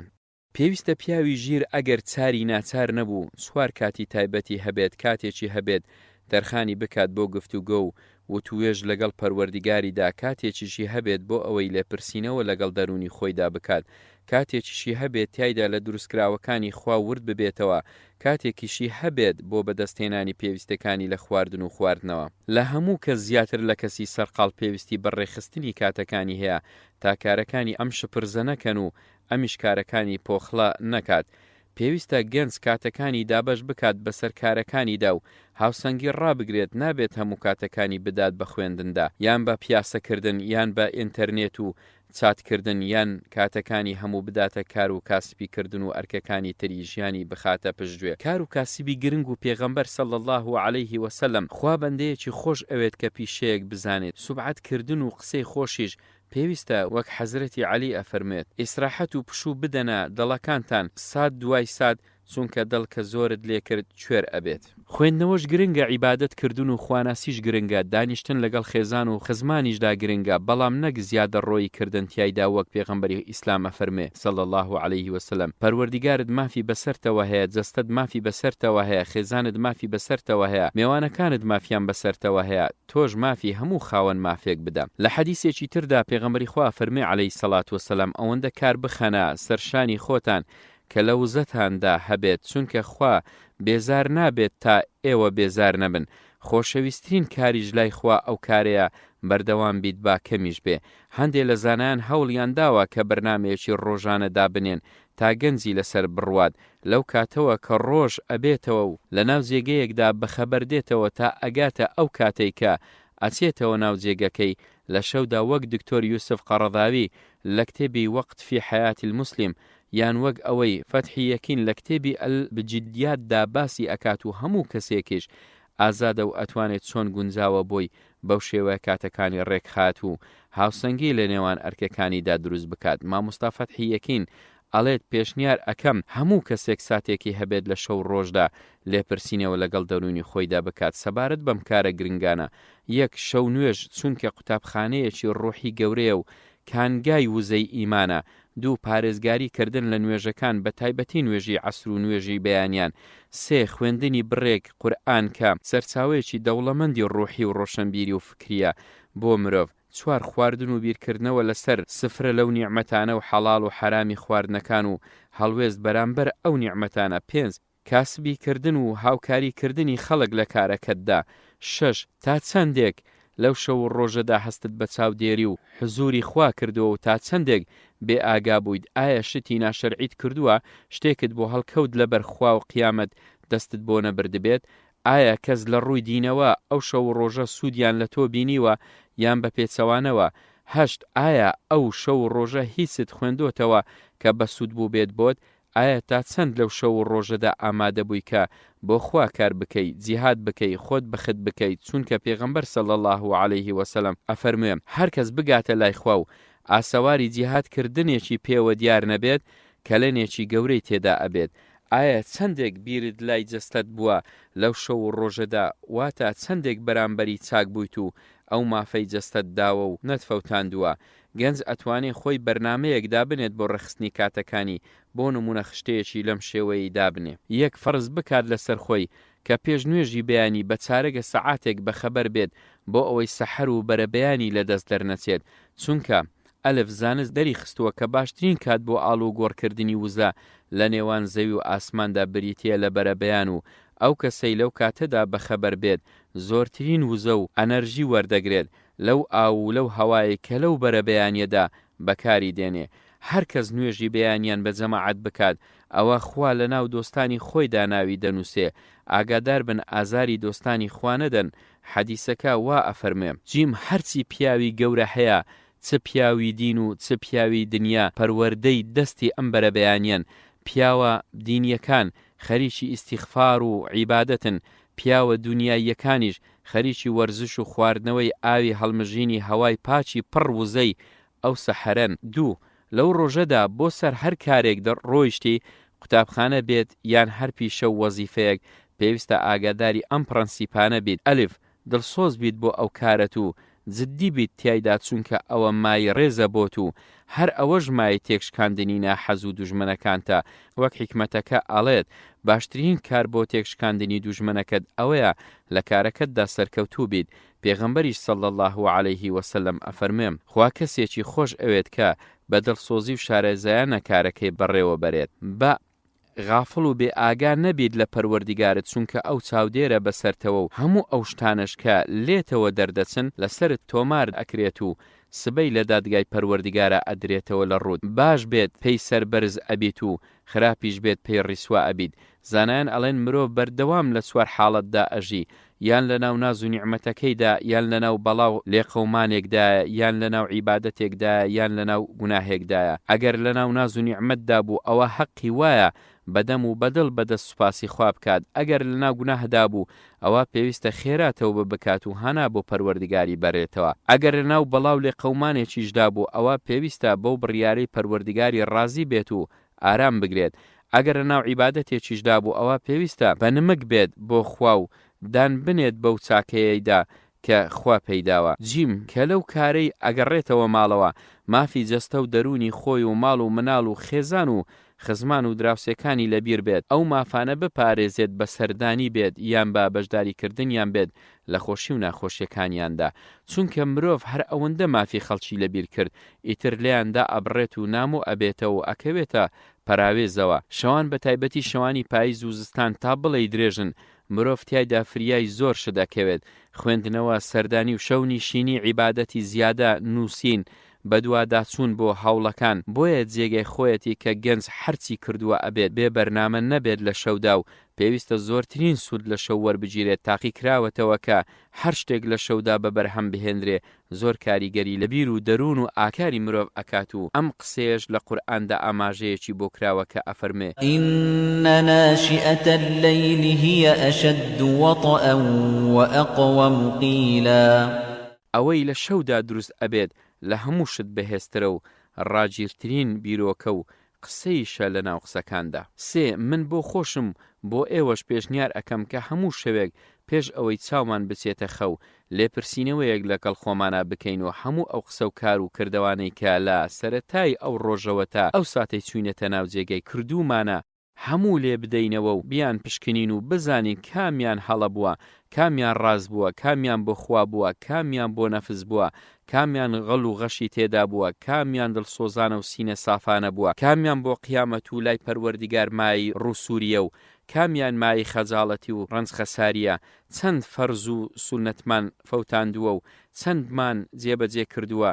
جا ئەگەر چاکەمان زۆرتر بوو ئەوە سوپاسی پەروەردیگارمان بکەین و پەیمانیشی لەگەڵدا تازە بکەینەوە کە لەسەر ئەو چاکانە بەردەوام بین و بەردەوامیش باز نەکەی گەورەتر بکەین و لە ژیانماندا خۆ ئەگەر خراپە و بێشەرمیمان زۆرتر بوو ئەوە هەر لێرە خەجاڵەتی خۆمان بچێشین و پەشیمان ببینەوە و پەیمان بدەین بەخوا کە بۆ بەیانی دەستیان لێ هەڵبگرین و نەک ئەو پەشیمانی و خەجاڵەتیە بکەوێتە قیامەت کە هیچ سوودێکی نابێت بۆمان پەنا دەگرین بە پەروەردیگار ئەوە تاقی بکەنەوە لە هەموو شت بە سوودتر ئەبێت بە ئەندازەی مامۆستایەکی دڵسۆز و زیاتریش سوود لەم لێپرسینەوەی ڕۆژانە وەردەگرین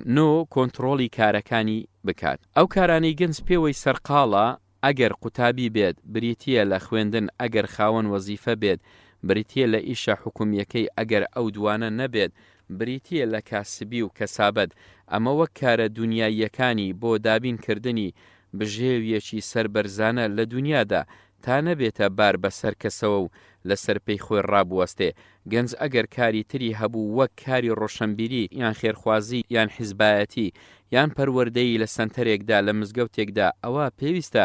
ئەم دوو جۆرە کاروباری کۆنتڕۆڵ بکات و ڕێچیان بخات تا لا سنگ نەبن حیکمەتێک هەیە ئەڵێ الواجبات الكثير من الأوقات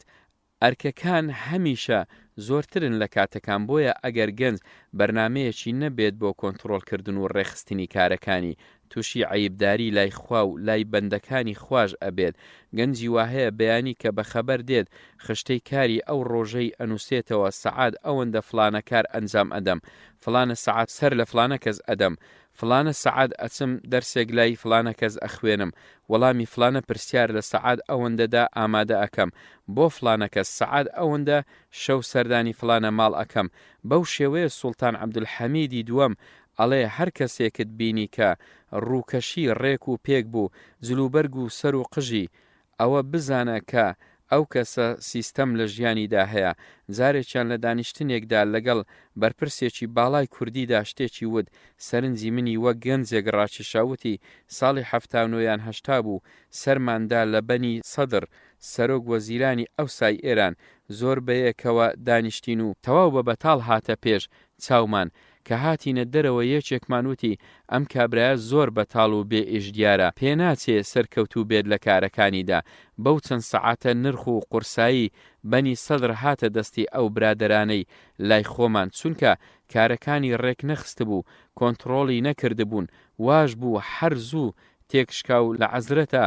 وڵاتی بەجێهێشت. بەسوود بێت بۆ خەڵکی، گەنجی سەرکەوتوو نابێت تەنیا هەر بەرلوتی خۆی ببینێت و کەڵکی تەنیا هەر بۆ خۆی بێت، بەڵکو ئەبێوا بکات لە خۆی کە بۆ خەڵکیش بە کەڵک بێت. کارێک گرنگ مرۆڤ خۆی پێوە خەریک بکات کە قازانجەکەی بۆ زۆرترین کەس بێت. بۆیە هەندێک لە زانایانی ئیسلامی ئەڵێن ئەو مسلمانەی کێ لە مزگەوتێکدا یان لە مەڵبەندێکی ڕۆشنبیریدا دەرز بە خەڵکی بڵێتەوە، لای خوا زۆر باشتر لەو مسلمانەی کە لە شوێنەدا دانیشتووە و سەرقاڵی زیکر و فیکری خوددایە، چونکە ئەمەی دووەم تەنیا کەڵکی بۆ خۆی هەیە، بەڵام ئەوەی یەکەم کەڵکی بۆ خەڵکیش هەیە. لە ناو زانایاندا مناقەشەیەک هەیە کە هەر زانایەک پشت بەستوو بە بەڵگەی عەقڵی و نەقڵی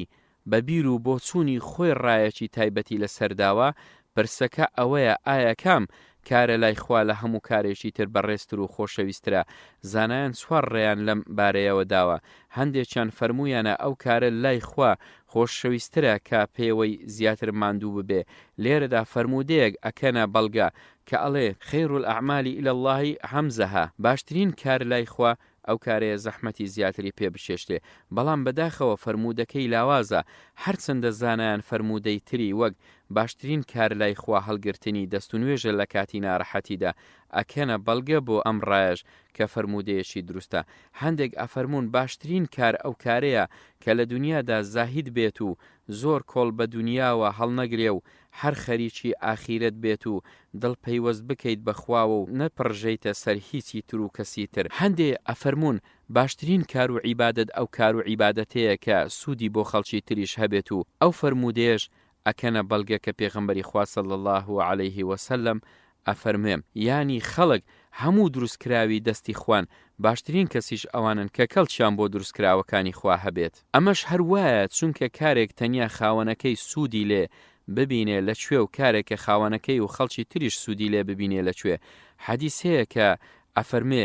ڕێزی زانا بەسەر خواناسی تەنیادا وەک ڕێزی مانگ وایە بەسەر ئەستێرەکانی ترەوە. ئەمە هۆکەی ئەوەیە کە زانا فەزلی زۆری هەیە بەسەر خەڵکەوە و مومێکە بەردەوام ئەسوڕێتەوە بۆ ئەوەی بەردەمی خەڵکی ڕۆشن بێت و نەکەون بەسەر لوغمێکدا و ژیانیان تاڵ ببێت. ئەی مەگەر ئەوەش نازانن کە کابرای عابد کە ئەمرێت ئیتر کارە عیبادەتیەکەی کۆتایی پێدێت، بەڵام کاری کابرای زانە دوای مردنیشی هەر بەردەوامە. زانایانی خاوەن بیر و ڕای چوارەم ئەوانن کە ئەڵێن باشترین کار ئەو کارەیە کە ئەو ڕۆژ و سەعاتە بیخوازیت، واتە ئەگەر کاتی جیهاد بوو جیهاد باشترین کارە، ئەگەر کاتی جەهل و نەزانین بوو باشترین کار بە خەبەرهێنانەوە و تێگەیاندنی خەڵکە، ئەگەر گرانی و قات و قڕی بوو بەخشین باشترین کارە، ئەگەر میوانت هەبوو هەستان بە مافەکانی ئەو باشترە لە قورئان خوێندن و تەسبیحاتکردن، ئەگەر شەو داهات ئەنجامدانی ئەرکت بەرامبەر ئەهلت باشترین کارە و بەو شێوەیە. کەواتە گەنج ئەبێ بێخێر نەبێت، ئەبێت دەست بەخێر بێت، بە کارێکەوە سەرقاڵ بێت کە سوودەکانی زۆرترین کەس بگرێتەوە لەمانەی کە گوزەرانی ئەوەمان بۆ ڕوون بوویەوە کە هەر گەنجێک بێوێ گۆڕان بخڵقێنێ لە ژیانی خۆیدا ئەبێ یەکەم جار ڕوو بکاتە خۆی و ئەو دەگۆڕانە لە خۆیدا دروست بکات، ئەوجا ئومێدی ئەوەی پێ دروست ئەبێت کە بتوانێت جگە لە خۆشی بگۆڕێت. هەرزوش وتویانە هەر کەس بتوانێت خۆی بگۆڕێ ئەتوانێت خەڵکیش چاک بکاتەوە. تەوەری دووەم گۆڕان لە خێزانی گەنجدا. لاپەڕەسەد هەموو گەنجێک لە لای خۆیەوە ئەرچی ئەوە لە سەرشانیەتی کە گۆڕان لە خێزانەکەی خۆیدا دروست بکات، چونکە دیارە کە خەڵکی تر ئەگەر ئەو ئەرکەشی لە سەرشان بێت بەرامبەر بە خێزانەکەی ئەوە پاش ئەم دێت. گەنجێک کە نەتوانێت گۆڕان لە خێزانەکەی خۆیدا دروست بکات، ئەی چۆن نەتوانێت گۆڕان لە کۆمەڵگەیەکدا دروست بکات؟ خێزانێک کە ئەم ئاگاداری عەقڵیەت و ورد و درشتی ئەندامەکانیەتی نەتوانێت داواکانی دڵ و مێشکیان ڕابچێشێت و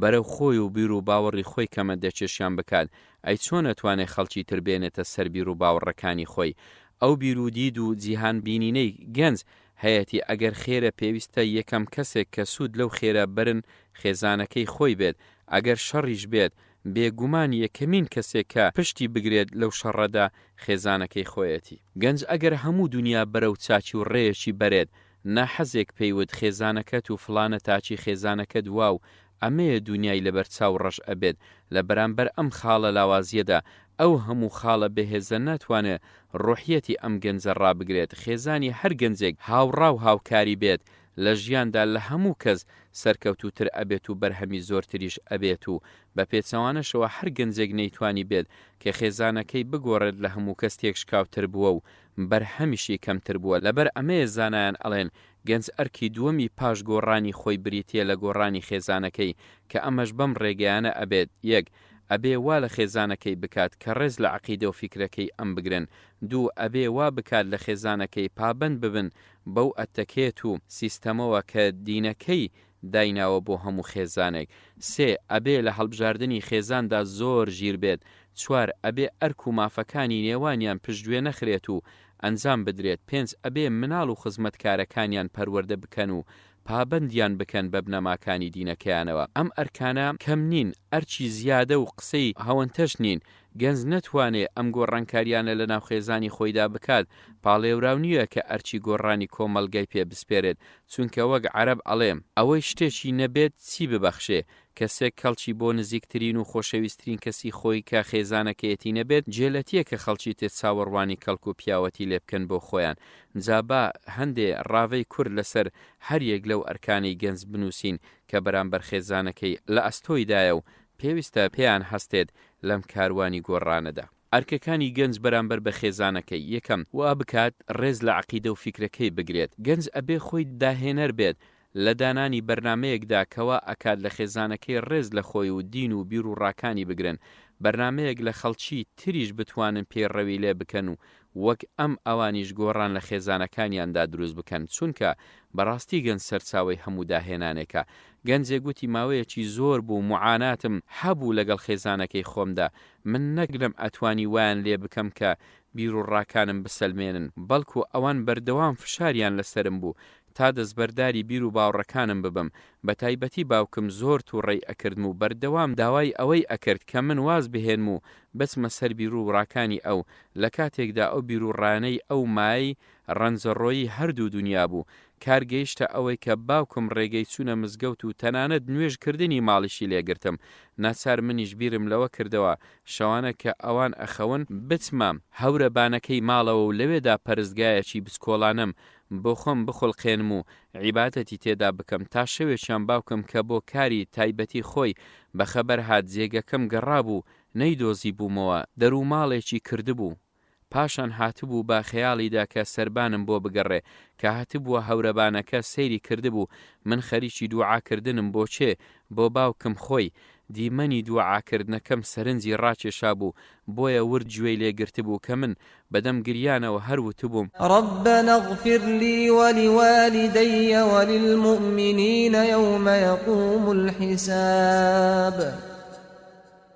خوایە وەک هیدایەتی منت داوە بۆ ڕێگەی خۆت خوایە هیدایەتی باوکیشم بدەی خوایە لێی خۆش ببە خوایە خۆشەویستی خۆتی بخەرە دڵ ئەی پەروەردگاری هەمومان ئەو گەنجە ئەڵێ کە لە دوعاکان بوومەوە باوکم لە دواوە بانجی کردم داناجیان ئەوە چی ئەکەی لەوێدا کوڕی شیرینم بمبورە من هەڵم وەرە خوارەوە پەیمان بێت ئیتر ڕێگەت لێ نەگرم تەنیا لێم ببوورە بەدەم گریانەوە باوەشی پێدا کردم و هێنامیە خوارەوە ئیتر ئەوە بوو سوپاس بۆ خوا نەک ڕێگری لێ نەکردم بەڵکو بوویە پشتیوانێکی گەورە بۆم لە ناو خێزانەکەمدا و هەموو پێڕەویان لەو دینە ئەکرد کە منی بەو زۆرە بۆ ئەوان پەروەردە کردبوو لە خوا بەزیاد بێ گەنج کە سەرچاوی داهێنانە ئەتوانێت شێوازەیە دابنێم کە سەرنجی هەموو کەسێک ڕاکێشێت بۆ لای خۆی ئەکرێ گەنج بۆ نمونە ئەم ڕێگانە بگرێتە بەر و لەو پێناوەدا یەک چارەسەرەکانی ئیسلام بۆ هەموو ئەو گومان و گرفتانەی لە ناو خێزانەکەیدا هەیە کۆ بکاتەوە هەر جارەی باسی یەکێکیان بکات چارەسەری بێبڕوایی عاشق بوون هەژاری بێدادی تەلاق بێڕێزی و گەورەی و بچووک نەفامین خۆشەویستی نیشتیمان دیکتاتۆریەت دوو دروستکردنی پردی پەیوەندی لەگەڵ ئەو خێزانەدا کە خانەدان و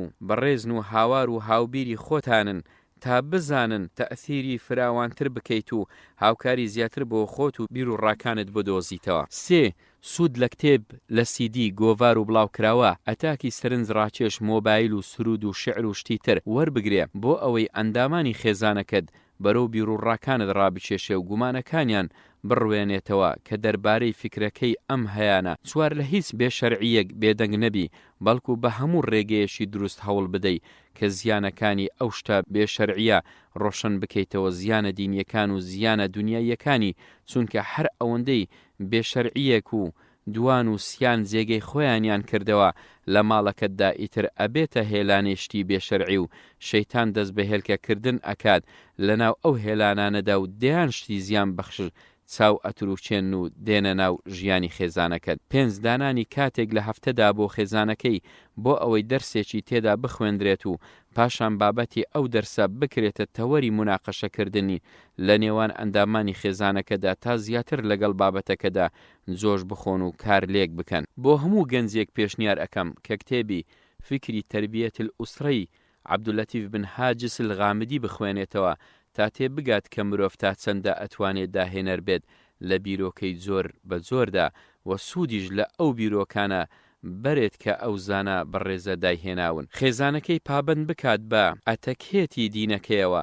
کورتەی ئەتەکێتی دینی بۆ خێزان بە بیر و ڕای من بریتیە لە 3 شتی سەرەکی. 1. ڕەچاوکردن و پاراستنی حیجاب لە ناو خێزاندا. 2. ڕەچاوکردن و پاراستنی نوێژەکان. 3. ڕەچاوکردن و پاراستنی دەم و زمان. هەر خێزانێک ڕەچاوی حیجابی کرد لە بەرامبەر نامەحرەمدا لە کاتی چوونە حەوش و چوونە دەر و هاتنی میێواندا تێکەڵاوی نامەشروعیان نەکرد لە ناو خۆیاندا جلوبەرجێکیان نەپۆشی کە زیان لە مەودای دووردا بدات لە نەفسیەت و غەریزەی یەکتری. ژووری باوک و دایک جیا لە مناڵ و ژووری کوڕان جیا لە کچان بوو. ئەو ماڵە کامەران ئەبن و لە زۆر زیان بە دوور ئەبن. سیر بکە بۆ نمونە قورئان چ ئەتەکێتێکی داناوە بۆ ئەم پرسی حیجابە لە ماڵەکاندا. خوای گەورە ئەفەرمێت: يا أيها الذين آمنوا ليستأذنكم الذين ملكت أيمانكم والذين لم يبلغوا الحلم منكم 3 مرات من قبل صلاة الفجر وحين تضعون ثيابكم من الظهيرة ومن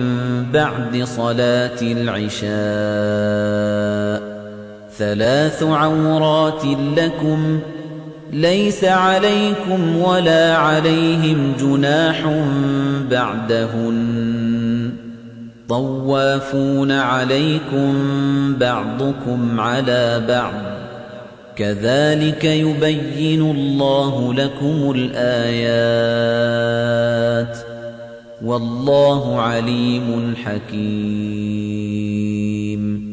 نور آياتي 58. ئیماندارەکان بە خزمەتکارەکانتان و ئەوانش هێشتا نەگەیشتوونەتە کاتی باڵغ بوون لە 3 کاتدا مۆڵەت وەربگرن کە ئەسنە ژووری یەکتری پێش نوێژی بەیانی و کاتی نیوەڕۆ کە جل و بەرگ لا ئەبەن و پاش نوێژی عیشاش. ئەمانە 3 کاتن عیبەیان تێدا دەرئەکەوێت. دوای ئەمانە گوناهبار نابن چ ئێوە و چ ئەوان چۆن بچنە بۆ لای یەکتری بەو شێوەیە خوا بەڵگەکانی خۆیتان بۆ ڕوون ئەکاتەوە. خوا زانا و دانایە. بە هەمان شێوە هەر خێزانێک ڕەچاوی نوێژەکانی کرد و تاکەکانی ئەو خێزانە بۆ نوێژی بەیانی هەستێنران و لە کاتی خۆیاندا نوێژەکان کران ئەوە جگە لە بەختەوەری گەورە بۆ ئەو خێزانە گەورەترین دیاردەی ئەتەکێتی ئیسلامیشیان پێوە دەرئەکەوێت و پێیان ئەزانرێت چەند چاکە ئەگەر هەموو خێزانێک ژوورێکی خانووەکەیان تایبەت بکەن بە نوێژ و ناوی بنێن مزگەوتی ماڵ وەک لە ناو سەحابەکاندا ئەو ئەتەکێتە هەبووە. من پێشم باشە کە هەمیشە بەرماڵی داخرا و لە ماڵدا هەبێت، چونکە ئەو شتە بەشی خۆی کەمەندەکێشی دروست ئەکات بۆ نوێژ و دەستنوێژ تازەکردنەوە و کردنی سونەتەکان وەک دوحا، قیام اللەیل، ڕاتبەی دەستنوێژ، ڕەچاوکردن و پاراستنی دەم و زمان لە لەغو یان لە بیضاعەت یان لە فەحش یان لە غەیبەت و بوهتان خەڵکێکە بە ئیجابی بەڵگەیە لەسەر پابەندبوونی ئەو خێزانە بە ئەتەکێتی ئیسلامیە و بە سەلبیش بەڵگەیە لەسەر دووری ئەو خێزانە لە ئەتەکێتی ئیسلامی. بۆیە ئەو پێنج چەم کەشم باس کرد، چونکە هەر یەکەیان چەندین ئاەت و حەدیسی و قوتسی زانستی دەربارەیان کراوە و باز لە پابەند بوونیان کراوە پێیانەوە بە موسیبەت یان بە منفی پاگژی چێڵگەی خێزان لەو مرۆرانە ئەنجامەکەی بەرهەم زۆری و پلە و بەرزی بەرهەمەکەیە و پیس و پۆغڵی چێڵگەی خێزان بەو مرۆرانە ئەنجامەکەی بێبەرهەمیان پلە نزمی ئەو بەرهەمانەیە کە ئەو خێزانە بەرهەمی دەهێنن ئەبێ لە هەڵبژاردننی خێزاندا ژیرانە بیر بکاتەوە گەنج هەر ئەبێ هاوسەرگیری بکات کچ بێت یان کوڕ بێت ماڵی باوک چەندە لانەیەکی گەرم بێت هەر ئەبێ کوڕیان کچ جێبهێڵێت و بسنە ماڵی خۆیان ئەمە سونەتی ژیانە سونەتی ئیسلامیشە کچ و باوک و دایک ئەبێ بزانن کاتێک لە دەرگایان ئەدرێت بۆ خواستنی کچەکەیان ئەو دەرگایە لە چێ بکەنەوە و لە چی نەکەنەوە کوڕیش و باوک و دایکیش هەروەها ئەبێ بزانن لە دەرگای چێ ئەدەن بۆ خواستنی کچەکەیان بۆ کوڕەکەیان جاری وهەیە گەنج لە پڕێکدا ئەکەوێتە دوای کچێکەوە و جڵە و بۆ عاتیفەی خۆی شل ئەکات بەڵام دوای سەرفکردنی تەمەنێکی زۆر ئەو کات بۆی دەرئەکەوێ کە ئەو کچە بە کەڵکی ژیانی ئەم نایەت و لەوانەیە کەڵکی ژیانی یەکێکی تر بگرێت من بڕوام وایە ژنهێنان ئەبێت ڕەزامەندی دایک و باوکی لەسەر بێت ئینجا بەرەکەتدار ئەبێت و کوڕیان کچ ئەتوانێت کامەرانی بەدەست بێنێت مامۆستا عومەر ئەلتەلەمسانی لە ذیکرەیات لە مودەکەراتەکەیدا لەم بارەیەوە شتی جوان و خۆش ئەڵێت لەوانە ئەفەرمێت ڕۆژێکیان دایکم بانگی کردم وتی ڕۆڵە عومەر بڕۆ بۆ ماڵی فلانە کەس پێیان بڵێ ئەم شەو دێن بۆ ماڵتان وتم خێرە دایکە وتی ئەڕۆین ژن بۆ تۆ ئەخوازین منیش تووڕە بووم و وتم وەڵا من ڕازیم نییە من ژن بەدڵی خۆم ئەهێنم بۆ ئێوە من بەچی ئەزانن لەو قسانم زۆر کرد بە تووڕەیەوە دایکم وتی جاڕۆڵە بۆ بەسەر مندا خۆت تووڕە ئەکەیت ئەوە بڕیاری باوکتە و خۆت ئەتوانی لەگەڵ ئەودا قسە بکەیت منیش زۆر تەریق بوومەوە و داوای لێبوردنم لێ کرد ئێوارە کە باوکم گەڕایەوە خۆم لێداگرت بزانم دایکم قسەکانی منی چۆن بۆ ئەجێڕێتەوە و عەکسول عەمەلی باوکم چۆن ئەبێت دایکم باسەکە و قسەکانی منی بۆ جێڕایەوە باوکم بە نەرمیەکەوە وتی حەدی چییە ئەو چوزانێ من مەبەستم چییە من ئەمەوێت کوڕەکەمان ببێتە پیاو لە ناو مەجلیسی پیاواندا سەری بەرز بێت خۆی زۆر شت هەیە نایزانێت و پاشان لی تێ ئەگات ئێمە چەندە دڵسۆز بووین بۆی مامۆستا عومەر ئەفەرمێت قەناعەتم پێدا کرد کە ژنهێنان ئەبێت ڕای باوک و دایکی لەسەر بێت و پاشان دەریش کەوت کە ئەوان ڕاستیان کردووە وابزانم لە پۆلی چوارەمی ئامادەییدا ژنی هێنا و لە کۆلێژیشدا چەند مناڵێکی هەبووە بە هەر حاڵ کە ئەم مەسەلەی ژنهێنان و شوکردنە ورد ئەکەیتەوە بۆ دەردەکەوێت کە حەزی کوڕ بریتیە لە جوانی حەزی دایک و باوک بریتیە لە نەجابەت بەڵام ڕاستیدا ئەو دوانە ئەگەر دوو سیفەتی تری زۆر هەیە ئەبێ زیاد بکرێت بۆ کوڕیان بۆ کەس ئەگەر نا ئەوە هیچ خێرێکی تێدا نابێت ئەویش دینداری لەگەڵ سەلیقە و عەقڵ جا کۆبوونەوەی نەجابەت و جوانی و دینداری و عەقڵ سەرەتا و ناوەڕاست و کۆتایی ژنهێنان پڕ کامەرانی و بەختەوەری دەکات فەرموودە مەشهورەکەی ئەم بابەتە کە ئەفەرمێت ڕاستە بە درێژی باز لەم چوار شتە ناکات بەڵام لە ڕاستیدا هەر چوار شتەکەی سڕ کردوتەوە لەو دوو شتەدا دین و ئەخلاق ئیذا جاءکم من تەرضەونە دینەه وخلقه فزەویجوه زانان فەرمویانە دین واتە مامەڵەی عەبد لەگەڵ خوادا ئەخلاق ینی مامەڵەی عەبد لەگەڵ خەڵکدا جا ئەگەر خاوەنی کەس لە معاملەی کوڕ ڕازی بوون لەگەڵ خوددا و لە معاملەی کوڕ ڕازی بوون لەگەڵ خەڵکدا ئەوە سێ و دوو لێ ناکەن و دەرگای لێ بکەنەوە و کچەکەی بدەنێ و دەی سوودی دینداری ئاشکرایە و نەجابەت و عەقلیش ئەخلاقی جوان و دروست ئەکات جوانی شتێکی ڕێژەیە ئەخلاق جوانی ئەداتە مرۆڤ چەند کەس هەیە بە فۆرم زۆر جوانە هەموو کەسێک ئەی بوغزێنێ و ڕقی لێیەتی بە پێچاوانەشەوە چەند کەس هەیە خەڵکی خەریکە قوتی بدەن لە خۆشەویستیدا و هۆکەش ئەوە نییە فۆرمی جوانە بەڵکو هۆکەی ئەوەیە ناخی جوانە و ئەخلاقی جوانە و ئەدیونی جوانە هەدەف لە ژنهێنان لە ئیسلامدا دیاری کردووە لە سێ شتدا تەحەسون و نەسڵ و خزمەتی زیاتری دیندا ژن بەڕاستی ئەتوانێت کام پیاوە گەورە و ناودارە ببات بە قوڕدا و هەر ژن ئەتوانێت کام پیاوە نەناسرا و نادیارە لە ناو کۆمەڵدا ناوی بە جوانی بخاتە ناو ناوان ژن وێستگەیەکە مرۆڤ بە هەمیشەیی وزە و ورەی لێوەردەگیرێت بۆ ڕوبەڕووبوونەوەی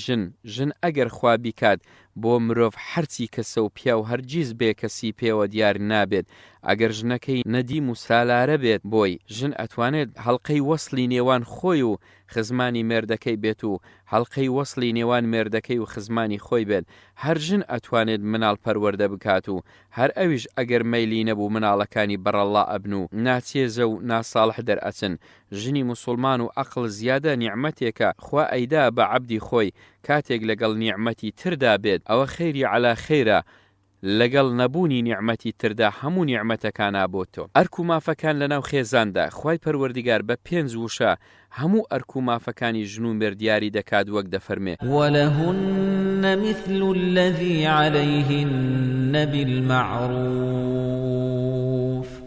ئاەتی 228 بەقەرە ئافرەتان بە ئەندازەی ئەو ئەرکانەی ئەکەوێتە سەرشانیان مافیان هەیە بە شێوەیەکی چاک لەم ئاەتەوە 3 بڕگێ وەردەگیرێ 1 ئەرکەکانی ئافرەت کە ئەکاتە مافەکانی پیاو لە دەقەکە وەردەگیرێت 2 ئەرکەکانی پیاو کە ئەکاتە مافەکانی ئافرەت لە دەقەکە وەردەگیرێ 3 ئەرکە هاوبەشەکان کە ئەکاتە مافەکانی مناڵ لە ئاماژەی دەقەکەوە وەردەگیرێ زانایان ئەرکەکانی پیاوان و ئافرەتانیان بە درێژی لە کتێبە فیقی و یاساییەکاندا باس کردووە کە ئەکرێ لەم 3 ئەرکەدا چڕیان بکەینەوە 1 تێرکردنی یەکتری لە ڕووی سێکس و خۆشەویستیەوە تا ناچاری ئەملاو ئەولاو ناپاچی نەبن لە یەکتری 2 خستنەوەی مناڵ بۆ یەکتری تا ئومێدیان بە ژیان گەشت بێتەوە 3 پاراستنی ماڵ و سامان و حورمەتی یەکتری لەلای یەک و لەلای خزم و کەس و کاری یەکتر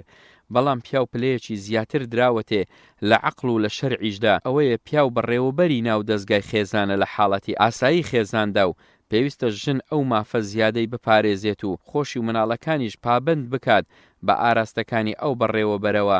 شەرع ئەڵێ الرجال قوامون على النساء یان ئەفەرمێ وللرجال عليهن درجة عقلیش ئەڵێ هەموو دەستگا و دامەزراوەیەک حتمەن ئەبێ بەڕێوەبەرێکی هەبێت و هەموو ئەندامانی ئەو دەستگایانە ئەو دامەزراوەیەش ئەبێ پابند بن بە ئاراستەکانی ئەو بەڕێوەبەر و لە مناقەشەی زانستی و منتیقی بەولاوە ڕکابەریەتی نەکەن و دەستگاکە لەرزۆک نەکەن بۆچی پیاو بەڕێوەبەری خێزان بێت ژن بەڕێوەبەر نەبێت چۆکدا بدات و دۆشدا بمێنێت و نەزانێ بڵێ چی بەڵکو ئەبێ بە گفتوگۆیەکی لەم شێوەیە سەرەوە ئەوە بسەلمێت هەم عەقڵ و هەم شەرعیش باشیان داناوە لەباری ئاساییدا پیاو بەڕێوەبەری خێزان بێت و لەبارە نەئاساییەکانیشدا ئەوە دیارە ژن ئەبێتە بەڕێوەبەری خێزان وەک مردنی پیاو دابڕانی پیاو لە خێزان بە نەخۆشی درێژخایەن یان بەونبوون یان بەبەندبوون یان سەفەرکردن و هەروەها ئەرکە هاوبەشەکانیش ئەوەیە هەردووک پێکەوە پێویست بە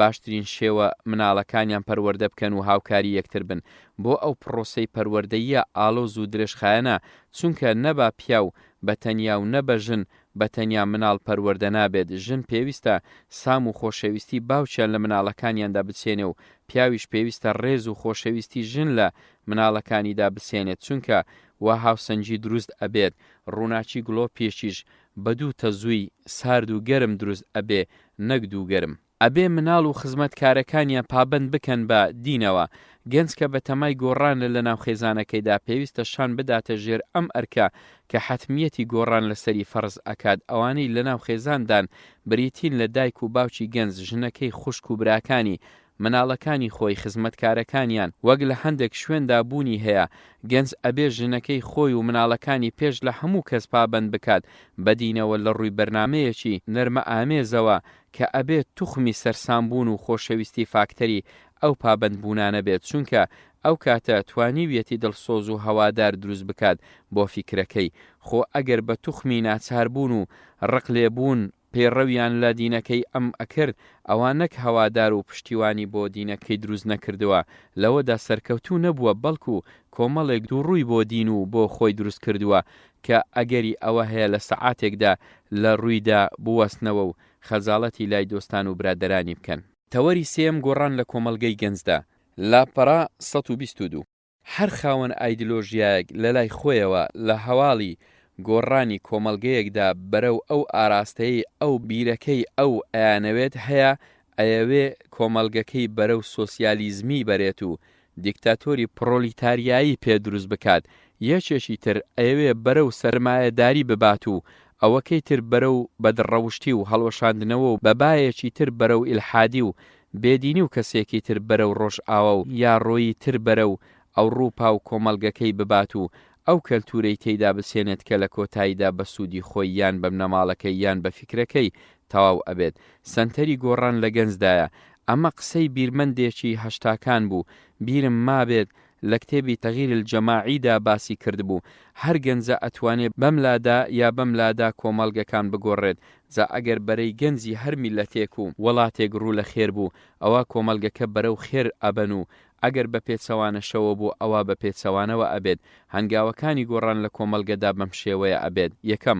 بڵاوکردنەوەی چەمک و بیرۆکە چاکەکان لە ناویاندا و هەندانی خەڵکی بۆ تەبەن ناکردنیان. دوو، بەگشتدا چوونەوەی ڕەوشی خراپ و کەلتوری ناپەسند و نامۆ لە نێو کۆمەڵگەدا. سێ، هاندان هەموو ئەوانەی خەریکی چاکەیەکن لە کۆمەڵگەدا ئەو چاکەیە چەند بچووک و کەمیش بێت چونکە شت لە هیچ باشترە. چوار، فەرمانکردن بە چاکە و بەرەو پێدانی و خۆشەویستکردنی لە لای خەڵکی. پێنج، دەستپێشخەریکردن بۆ چاکردن و نمایشکردن بۆ خەڵکی تالەیەوە فێری ئەو چاکەیە بن. شەش، دروستکردنی ڕای گشتی و وەچێشکردنی پشتیوانیکردن لە فیکری ئیسلامی کە دەرمانی هەموو دەردێکە. حەوت، ڕەنگکردنی کۆمەڵگە بە ڕەنگی ئیسلام و زیادکردنی دیاردە ئیسلامیەکان لە شوێنە گشتیەکاندا. هەشت، دروستکردنی ڕێکخراوی ڕۆشنبیری خێرخوازی مرۆیی پەروەردەی خزمەتگوزاری بۆ ئەوەی پڕۆسەی گۆڕان سەرتر و هەمەلایەنتر و خێراتر بکات. نۆ، دروستکردنی بازاری ئیسلامی زۆرکردنی مۆدێلاتی جلوبەرجی حیشمەتدارکردنەوەی بانکی شەرعی دانانی سندوقی زەواجکردن کردنەوەی نووسینگەی ڕاوێژکاری بۆ زەواج و تەلاق و کێشە خێزانیەکان بەو شێوەیە لە بڕی ئەوە ئەم خاڵانە شرۆڤە بکەین و بە درێژی باسییان بکەین تەنیا ئەم چەند بنەمایە باز ئەکەین و ڕاوەیان بۆ گەنجان خۆیان زێدەهێڵن. بنەمای یەکەم حەق سەر ناکەوێت لە کۆمەڵگەیەکدا ئەگەر کۆمەڵێکی نەبێت لە پشت ئەو کۆمەڵگەیەوە بەرگەری لێ بکەین و کار بۆ سەلماندن و چەسپاندنی نەکەین. بە هەمان شێوە ناحەقیەک ئەگەر کۆمەڵێک لە پشت ئەو کۆمەڵگەوە هەبن بەرگری لێ بکەن و کار بۆ سەلماندن و چەسپاندنی بکەن حتمان ئەو ناحەقیە جێ دەگرێت و لیستی بۆ دروست ئەبێت و بەرقەرار ئەبێ کەواتە حەق هەر لەبەر ئەوە حەقا بەرقەرار نابێ ئەگەر کاری بۆ نەکرێت. ناحەقیش هەر لەبەر ئەوەی ناحەقا کوێر نابێتەوە ئەگەر کۆمەڵێک هەبن بەردەوام کاری بۆ بکەن. بنەمای دووەم، سیر نییە ئەگەر کۆمەڵگەیەک بەرە و هەڵقە لە گوێی ئەچوو یان بەرەو بەدڕەوشتی ئەچوو لە کاتێکدا کۆمەڵگەیەکی ئیسلامیە و پڕە لە تاچی موسڵمان و حزبی ئیسلامیش ئەگەر هەڵگرانی بیری نائیسلامی هەڵسوڕاوتر و کاراتر بن لەوانە چونکە خوای گەورە ئەفەرمێ كُلًّا نُمِدُّ هَؤُلَاءِ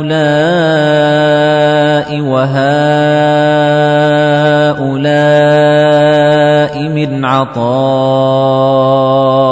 رَبِّكَ وَمَا كَانَ عَطَاءُ رَبِّكَ مَحْظُورًا. ئیسراء ئاەتی 20. ئێمە لە بەخششی خۆمان بەشی ئەم کافرانە و ئەم موسڵمانانەش ئەدەین چونکە لە دنیادا کەس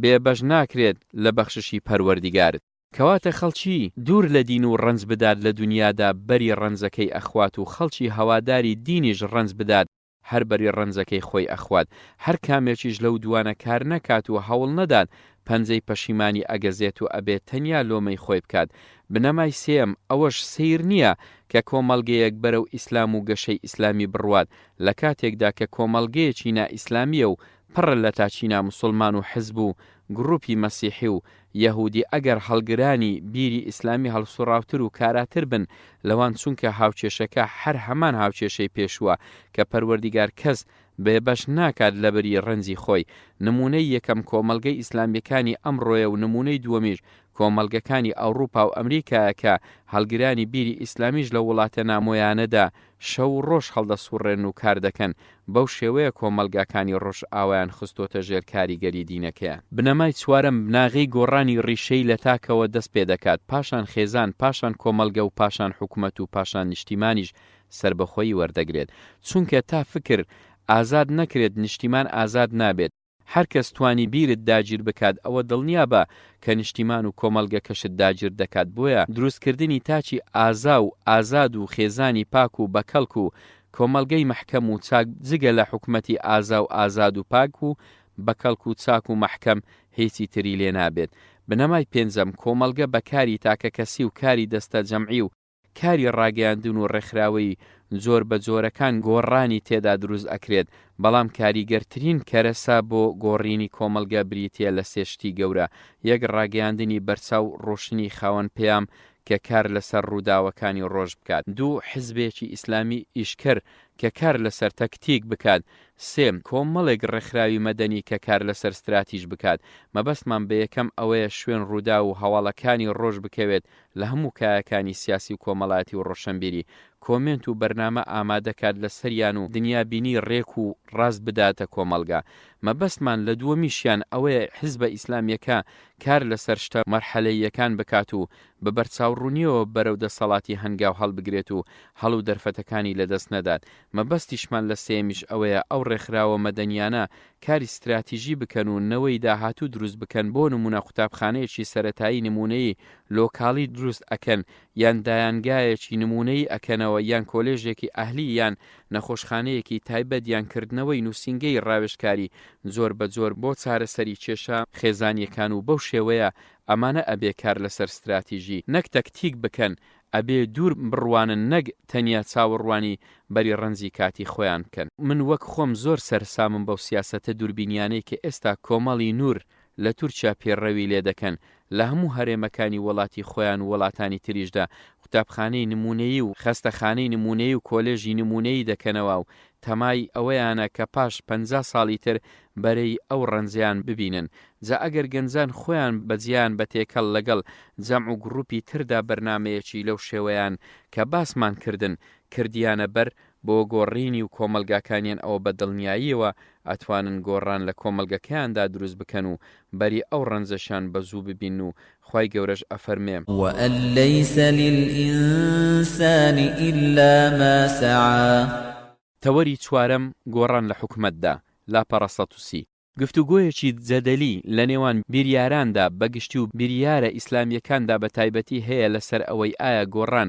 لەسەرەوە بۆ خوارەوە ئەبێت یان لە خوارەوە بۆ سەرەوە ئەبێت ینی ئایا حکومەت کۆمەلگە ئەگۆڕێت یان کۆمەلگا حکومەت ئەگۆڕێت بە دەربڕینێکی تر ئایا دەسەڵات کۆمەلگە ئەجوڵێنێ بەو ئاراستەیە ئەیبات کە ئەیەوێت یان ئەوە کۆمەلگەیە دەسەڵات ئەجوولێنێ و بۆ هەر کوێویستی ئاراستەی ئەکات ئەوانەی کە لایەنگری بیر و ڕای یەکەمن بڕوان بە کودەتای سەربازی و شۆڕشی سەگداری و پەنابردنە بۆ دەستڕۆیشتوەکان هەیە تا زوو دەسەڵات بگرنە دەست و بەو دەسەڵاتە کۆمەلگە بنیاد بنێن و ئاراستەی بکەن بۆ ئەو جێگەی ئەیانەوێت بەڵام ئەوانەی قەناعەتیان بەوە هەیە کە کۆمەلگە دەسەڵات دروست ئەکات و هەر کۆمەلگەیە دەسەڵاتیش پوز ئەکاتەوە ئەمانە بڕوایان نییە بە کودەتا و شۆڕشی خوێن و پەڵچێشکردنی دەستڕۆیشتوەکان بۆ پسڕینی دەسەڵات بۆیان بەڵکو بڕوایان بە شۆڕشی فیکری و ڕۆشنبیری و کۆمەڵایەتی هەیە بڕوایان بە گەشە پلە پلەی کۆمەلگە هەیە بۆیە وەک ستراتیژ لەسەر ئەو تەوەرەیە کار ئەکەن و هەوڵەکانیان لەوەدا چڕ ئەکەنەوە بەڵام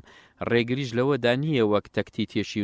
مەرحەلی پرد لە نێوان هێزە کاریگەرەکانی ناو کۆمەلگەدا دروست بکەن زانایانی ئیسلامی بڕوایان وایە لەناو هەر کۆمەلگەیەکدا هەموو سنتەرەکانی دەسەڵات لە 5 شتدا کۆ دەبێتەوە یەک حکومەتی دەسەڵاتی یەکەم پەرلەمانی دەسەڵاتی دووەم دادگا دەسەڵاتی سێم ڕاگەیاندن دەسەڵاتی چوارەم ڕێکخراوەکان دەسەڵاتی پێنجەم هەندێ هەیە خێڵیش بە سنتەرێکی دەسەڵات ئەزانن هیواش هەیە کۆمپانیا و دەوڵەمەندەکان بە سنتەرێکی تر هێز ئەزانن کە ئەتوانێ بە چاگیان بە خراپ گۆڕانکاری بکات لە ناو کۆمەلگەدا بۆیە لانگرانی بیرۆکەی گەشەی کۆمەڵایەتی بە پلە پلە لایەن نەنگ نییە کە پردی لە نێوان ئەو دەسەڵاتانەدا دروست بکەن و پێکەوە هاو ئاهەنگی بکەن بۆ گۆڕینی کۆمەلگا ئەمەش ئەخوازێ کە بەرنامەی گۆڕان بخرێتە ناو ئەو جومگانە هەمویانەوە واتە بەرنامە بۆ گۆڕینی حکومەت بۆ گۆڕینی پەرلەمان بۆ گۆڕینی دادگاکان بۆ گۆڕینی ڕاگەیاندنەکان و بۆ گۆڕینی ڕێکخراوەکان و کۆمەلگەی مەدەنی تا ئەو دەسەڵات و فشارانەی هیانە بە پۆزەتیڤ بەکاری بهێنن لە پڕۆسەی گۆڕانی کۆمەلگەدا وەک دیدێکی ئیسلامی حکومەت ئەگەر ئەم سیفەتانەی تێدا بێت ئەوە گوێ بەوە نادرێت ناوی چییە و چ جۆرە ناسنامەیەکی لێ ئەندرێت و چەندێک دەستگا و سنتەر بۆ خۆی فۆرمەلە ئەکات یەکەم حەز بە ئەرکەکانی بکات دوو بە سۆز بێت بەرامبەر بە هاوڵاتیان سێ بەداد بجوڵێتەوە لەگەڵ خەڵکیدا دەست بۆ ماڵی گشتی نەبات ماڵی میلەت وەک پێویست بەکار بەرێت ئەو حکومەتە پێویستە ئەم ئەرکانەش بخاتە ئەستۆی خۆی ئاسایشی گەل بپارێزێ سەروەری یاسا ڕابگرێت خوێندن و زانست پەرەی پێ بدات هێز پێکەوە بنێت سەلامەتی خەڵک بپارێزێت پاسەوانی بەرژەوەندی گشتی بکات پاسەوانی سەر و ماڵی گەل بکات سامانی گشتی پەرە پێ بدات ڕەوش لە ناو خەڵکدا بەهێز بکات برە و بە دین و دینداری بدات جا ئەگەر حکومەتێک ئەو سیفەتانەی پێوە بوو ئەو ئەرکانشی ئەنجام ئەدا ئەوە لە دیدی ئیسلام دۆستانەدا ئەو حکومەتە پێویستە هاوڵاتی بیەوێت و گوێڕاڵی بکات بە ماڵ و بە نەفسیش هاوکاری بکرێت خۆ ئەگەر کەم تەرخەمی کرد لە یەکێک لەو ئەرکانەدا کە خراوەتە ئەستۆی ئەوە یەک ئامۆژگاری دەکرێت و ئاگادار دەکرێتەوە دوو ئەگەر نەیگرێتە گوێ و پشتگوێی خست ئەوە هەوڵی لابردن و دوورخستنەوەی ئەدرێت لە دەسەڵات چونکە بەڕاستی مردوو چەند عەزیز و خۆشەویست بێت خەڵکی ناچارن بیخەنە ژێرگەڵ جا پرۆسەی گۆڕینی حکومەتەکان بە کورتی بریتیە لە یەک دروستکردنی هۆشیاری کۆمەڵایەتی و ئاگادارکردنەوەی هاوڵاتیان کەم و کوڕیەکانی ئەو حکومەتە دوو دروستکردنی بەرەی ئۆپۆزیسیۆن لە بەرامبەریدا بەڵام ئۆپۆزیسیۆنێکی خاوەن مەشروع نەک ئۆپۆزیسیۆنێکی هەڵبەست و بێ بەرنامەکە ئامانجی هەر یاخی بوون و شێوی دروستکردن بێت جیاکردنەوەی دەسەڵاتەکان لە یەکتری حزب لە حکومەت و حکومەت لە پەرلەمان و پەرلەمان لە دادگا و ڕاگەیاندن لە حکومەت و بەو شێوەیە هەرکەس پارێزگاری لە پسپۆڕی و کاری خۆی بکات و ئەرچی پیرۆزی لە بەرامبەر کۆمەڵگەکەیدا بگرێتە ئەستۆ و کار لە خۆشی و لە کەسی تریش تێک نەدات چوار بەهێزکردنی بیرۆکەی دەستە و دەستکردنی دەسەڵات تا ئەکرێتە بیرۆکەی مرکزی کۆمەلگا بۆ ئەوەی هەموو ترسناچیەکان بڕەونەوە وەک دیکتاتۆریەت شەڕی ناوخۆ بەکارهێنانی دەسەڵات بەخراپی مەحسوبیەت ڕەگدا کوتانی فلان کەس یان فلان بنەماڵە پێنجەم دیاریکردنی ماوەی دەسەڵات و پلە و حکومیەکان و پڕۆژە سیاسیەکان بۆ ئەوەی نەوەک کەسێک ئەگەر خۆشی لە کاردا نەما بیرۆکە ڕوخێنەرەکانی هەر لە کاردا بمێنن شەش کارکردنی هەردوو دەسەڵاتی ناحکومی ڕێکخراوەکانی کۆمەڵگەی مەدەنی و ڕاگەیاندنی ئەهلی بۆ ئەوەی بەردەوام پاسەوانێکی پەرێز پاک بن بۆ پاراستنی گەل و دەستکەوتەکانی تەوەری پێنجەم گۆڕان لە نیشتیماندا لاپەڕە 137 کەم نیشتیمان هەیە لە ڕوویەکەوە داگیر نەکرابێت لەلایەن دەوڵەتە دەست ڕۆیشتوەکانی دنیاوە یان لە ڕووی سیاسیەوە داگیرکراوە یان لە ڕووی سەربازیەوە یان لە ڕووی ئابووریەوە یان لە ڕووی کەلتوریەوە بۆیە ئەرچی سەرشانی گەنجەکە هەوڵ بدات پاش ئەم پرۆسەیە یەک لە دوای یەک نیشتیمانە کەشی ئازاد بکات لە داگیرکەران نیشتیمانێک ئازادە کە دەسەڵاتی سیاسیان ئابووری یان کەلتوری یان سەربازی هیچ دەوڵەت و خەڵکانێکی دەست ڕۆیشت و بەسەرەوە نەبێت بەڵام ئایا چۆن نیشتیمان لەو داگیرکەریانە ڕزگار ئەکرێت ڕێگاکانی ڕزگارکردنی چۆنە ئێمە لێرەدا بە کورتی باسی لێوە ئەکەین شۆڕشی چەکداری کارێکی ناچاریە و دژ بەو دەوڵەتە و دەسەڵاتە سەرکوتکەرانە بەرپا ئەکرێت کە لەگەڵ گەلدا بە ئاگر و ئاسن و هێزی سەربازی مامەڵە ئەکەن و هەموو ڕێگەکانی ململانێ و چێبڕچێ لە نایارانیان ئەگرن و ناچاری چەک هەڵگرتنیان ئەکەن تال ئەندامانی ئازا و قارەمانی ئەو میلەتە هێزێکی سەربازی وا دروست ئەبێت کە بە شێوازەکانی شەڕی پارتیزانی و شەڕی بەرە و شەڕی ئازادکردنی 2020 و شار بە شاری نیشتیمان بڕێوە ئەچێت و ئەگاتە ئەنجام وەک شۆڕشەکانی کورد لە کوردستانی عێراقدا کە لە شەستەکانەوە تا ساڵی 2003 بە هاوکاری ئەمریکا و هێزەکانی تر ڕژێمی بەعسی ڕوخێنرا و ڕژێمێکی فرە حیزبی و فرە ئەتنی دروستکرا لە عێراق و لە کوردستاندا شۆڕشی ڕۆشنبیری بریتیە لە ڕووخاندنی چەمکە لار و خوارەکان لە ناو دەستگا پەروەردەی و کۆمەڵایەتیەکاندا ئەو چەمکانەی مای بە خوڕابردننی کۆمەڵگەن پاشان دروستکردن و بنیاتنانی چەمکە ڕاست و دروستەکان ئەو چەمکانەی مایی زیندوو ڕاگررتنی کۆمەڵگەن دروستکردنی جیهان بینینێکی ڕۆشنی وا کە بە پەیڕە و لێکردنی تاک و خێزان و کۆمەلگە و حکومەت پلە بە پلە بەرە و کامڵ زیاتر ببات شۆڕشی سیاسیش بریتیە لە دامەزراندنی کەلتوری دەسەڵات و ئۆپۆزیسیۆن کەلتوری حیوار و گفتوگۆ لەسەر پرۆژە جیاجیاکان بریتیە لە ململانێ و چێبڕچەی بۆ دەستا و دەستکردنی دەسەڵات و بەهێمنی و شارستانیانە بێ ئەوەی بیر لە تۆڵەیان خوێن ڕێشتن یان باند دروستکردن بکرێتەوە شۆڕشی کۆمەڵایەتیش بریتیە لە ڕزگارکردنی هەموو چەمکەکانی ژن خێزان مناڵ یاساکانی باری شارستانی پەیوەندی کۆمەڵایەتیەکان لە تێگەیشتنی نامەوە لە کەلتوری بێگانە لە ئارەزووی خەڵکی نەخۆش و بردنەوەیان بۆ بازنەی ڕاستەقینەی خۆی کە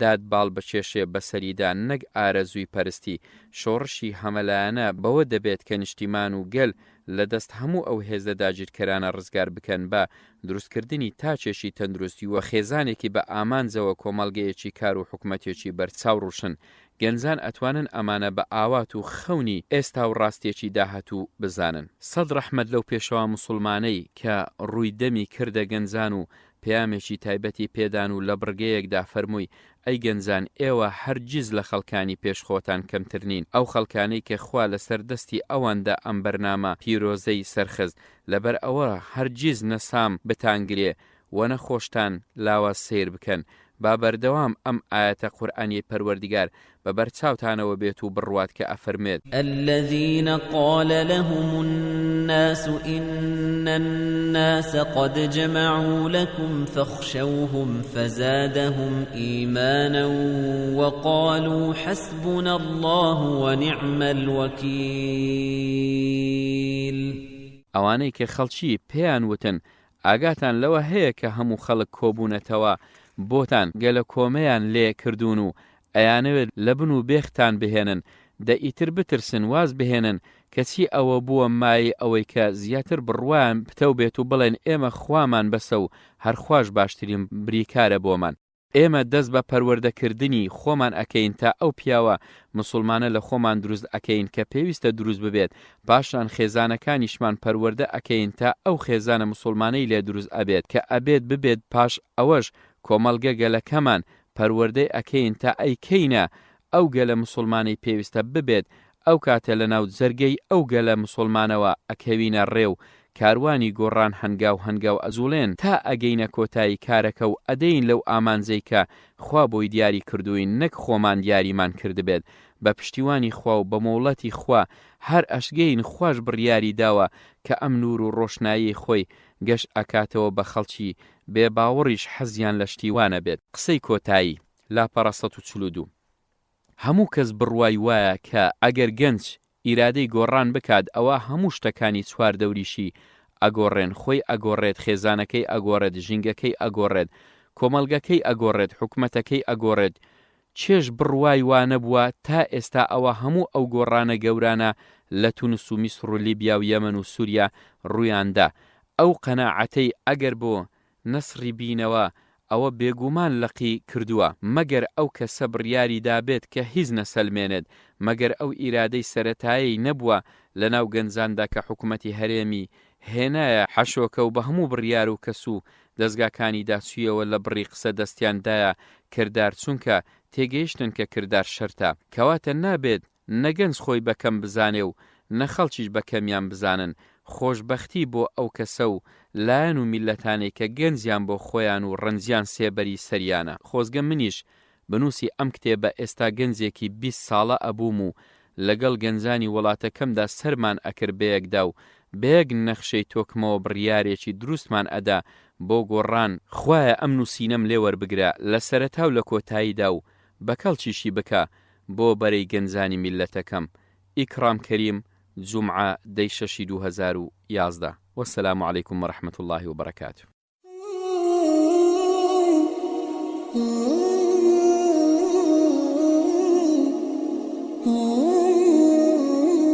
کتێبخانەی ڕۆشنایی دەنجی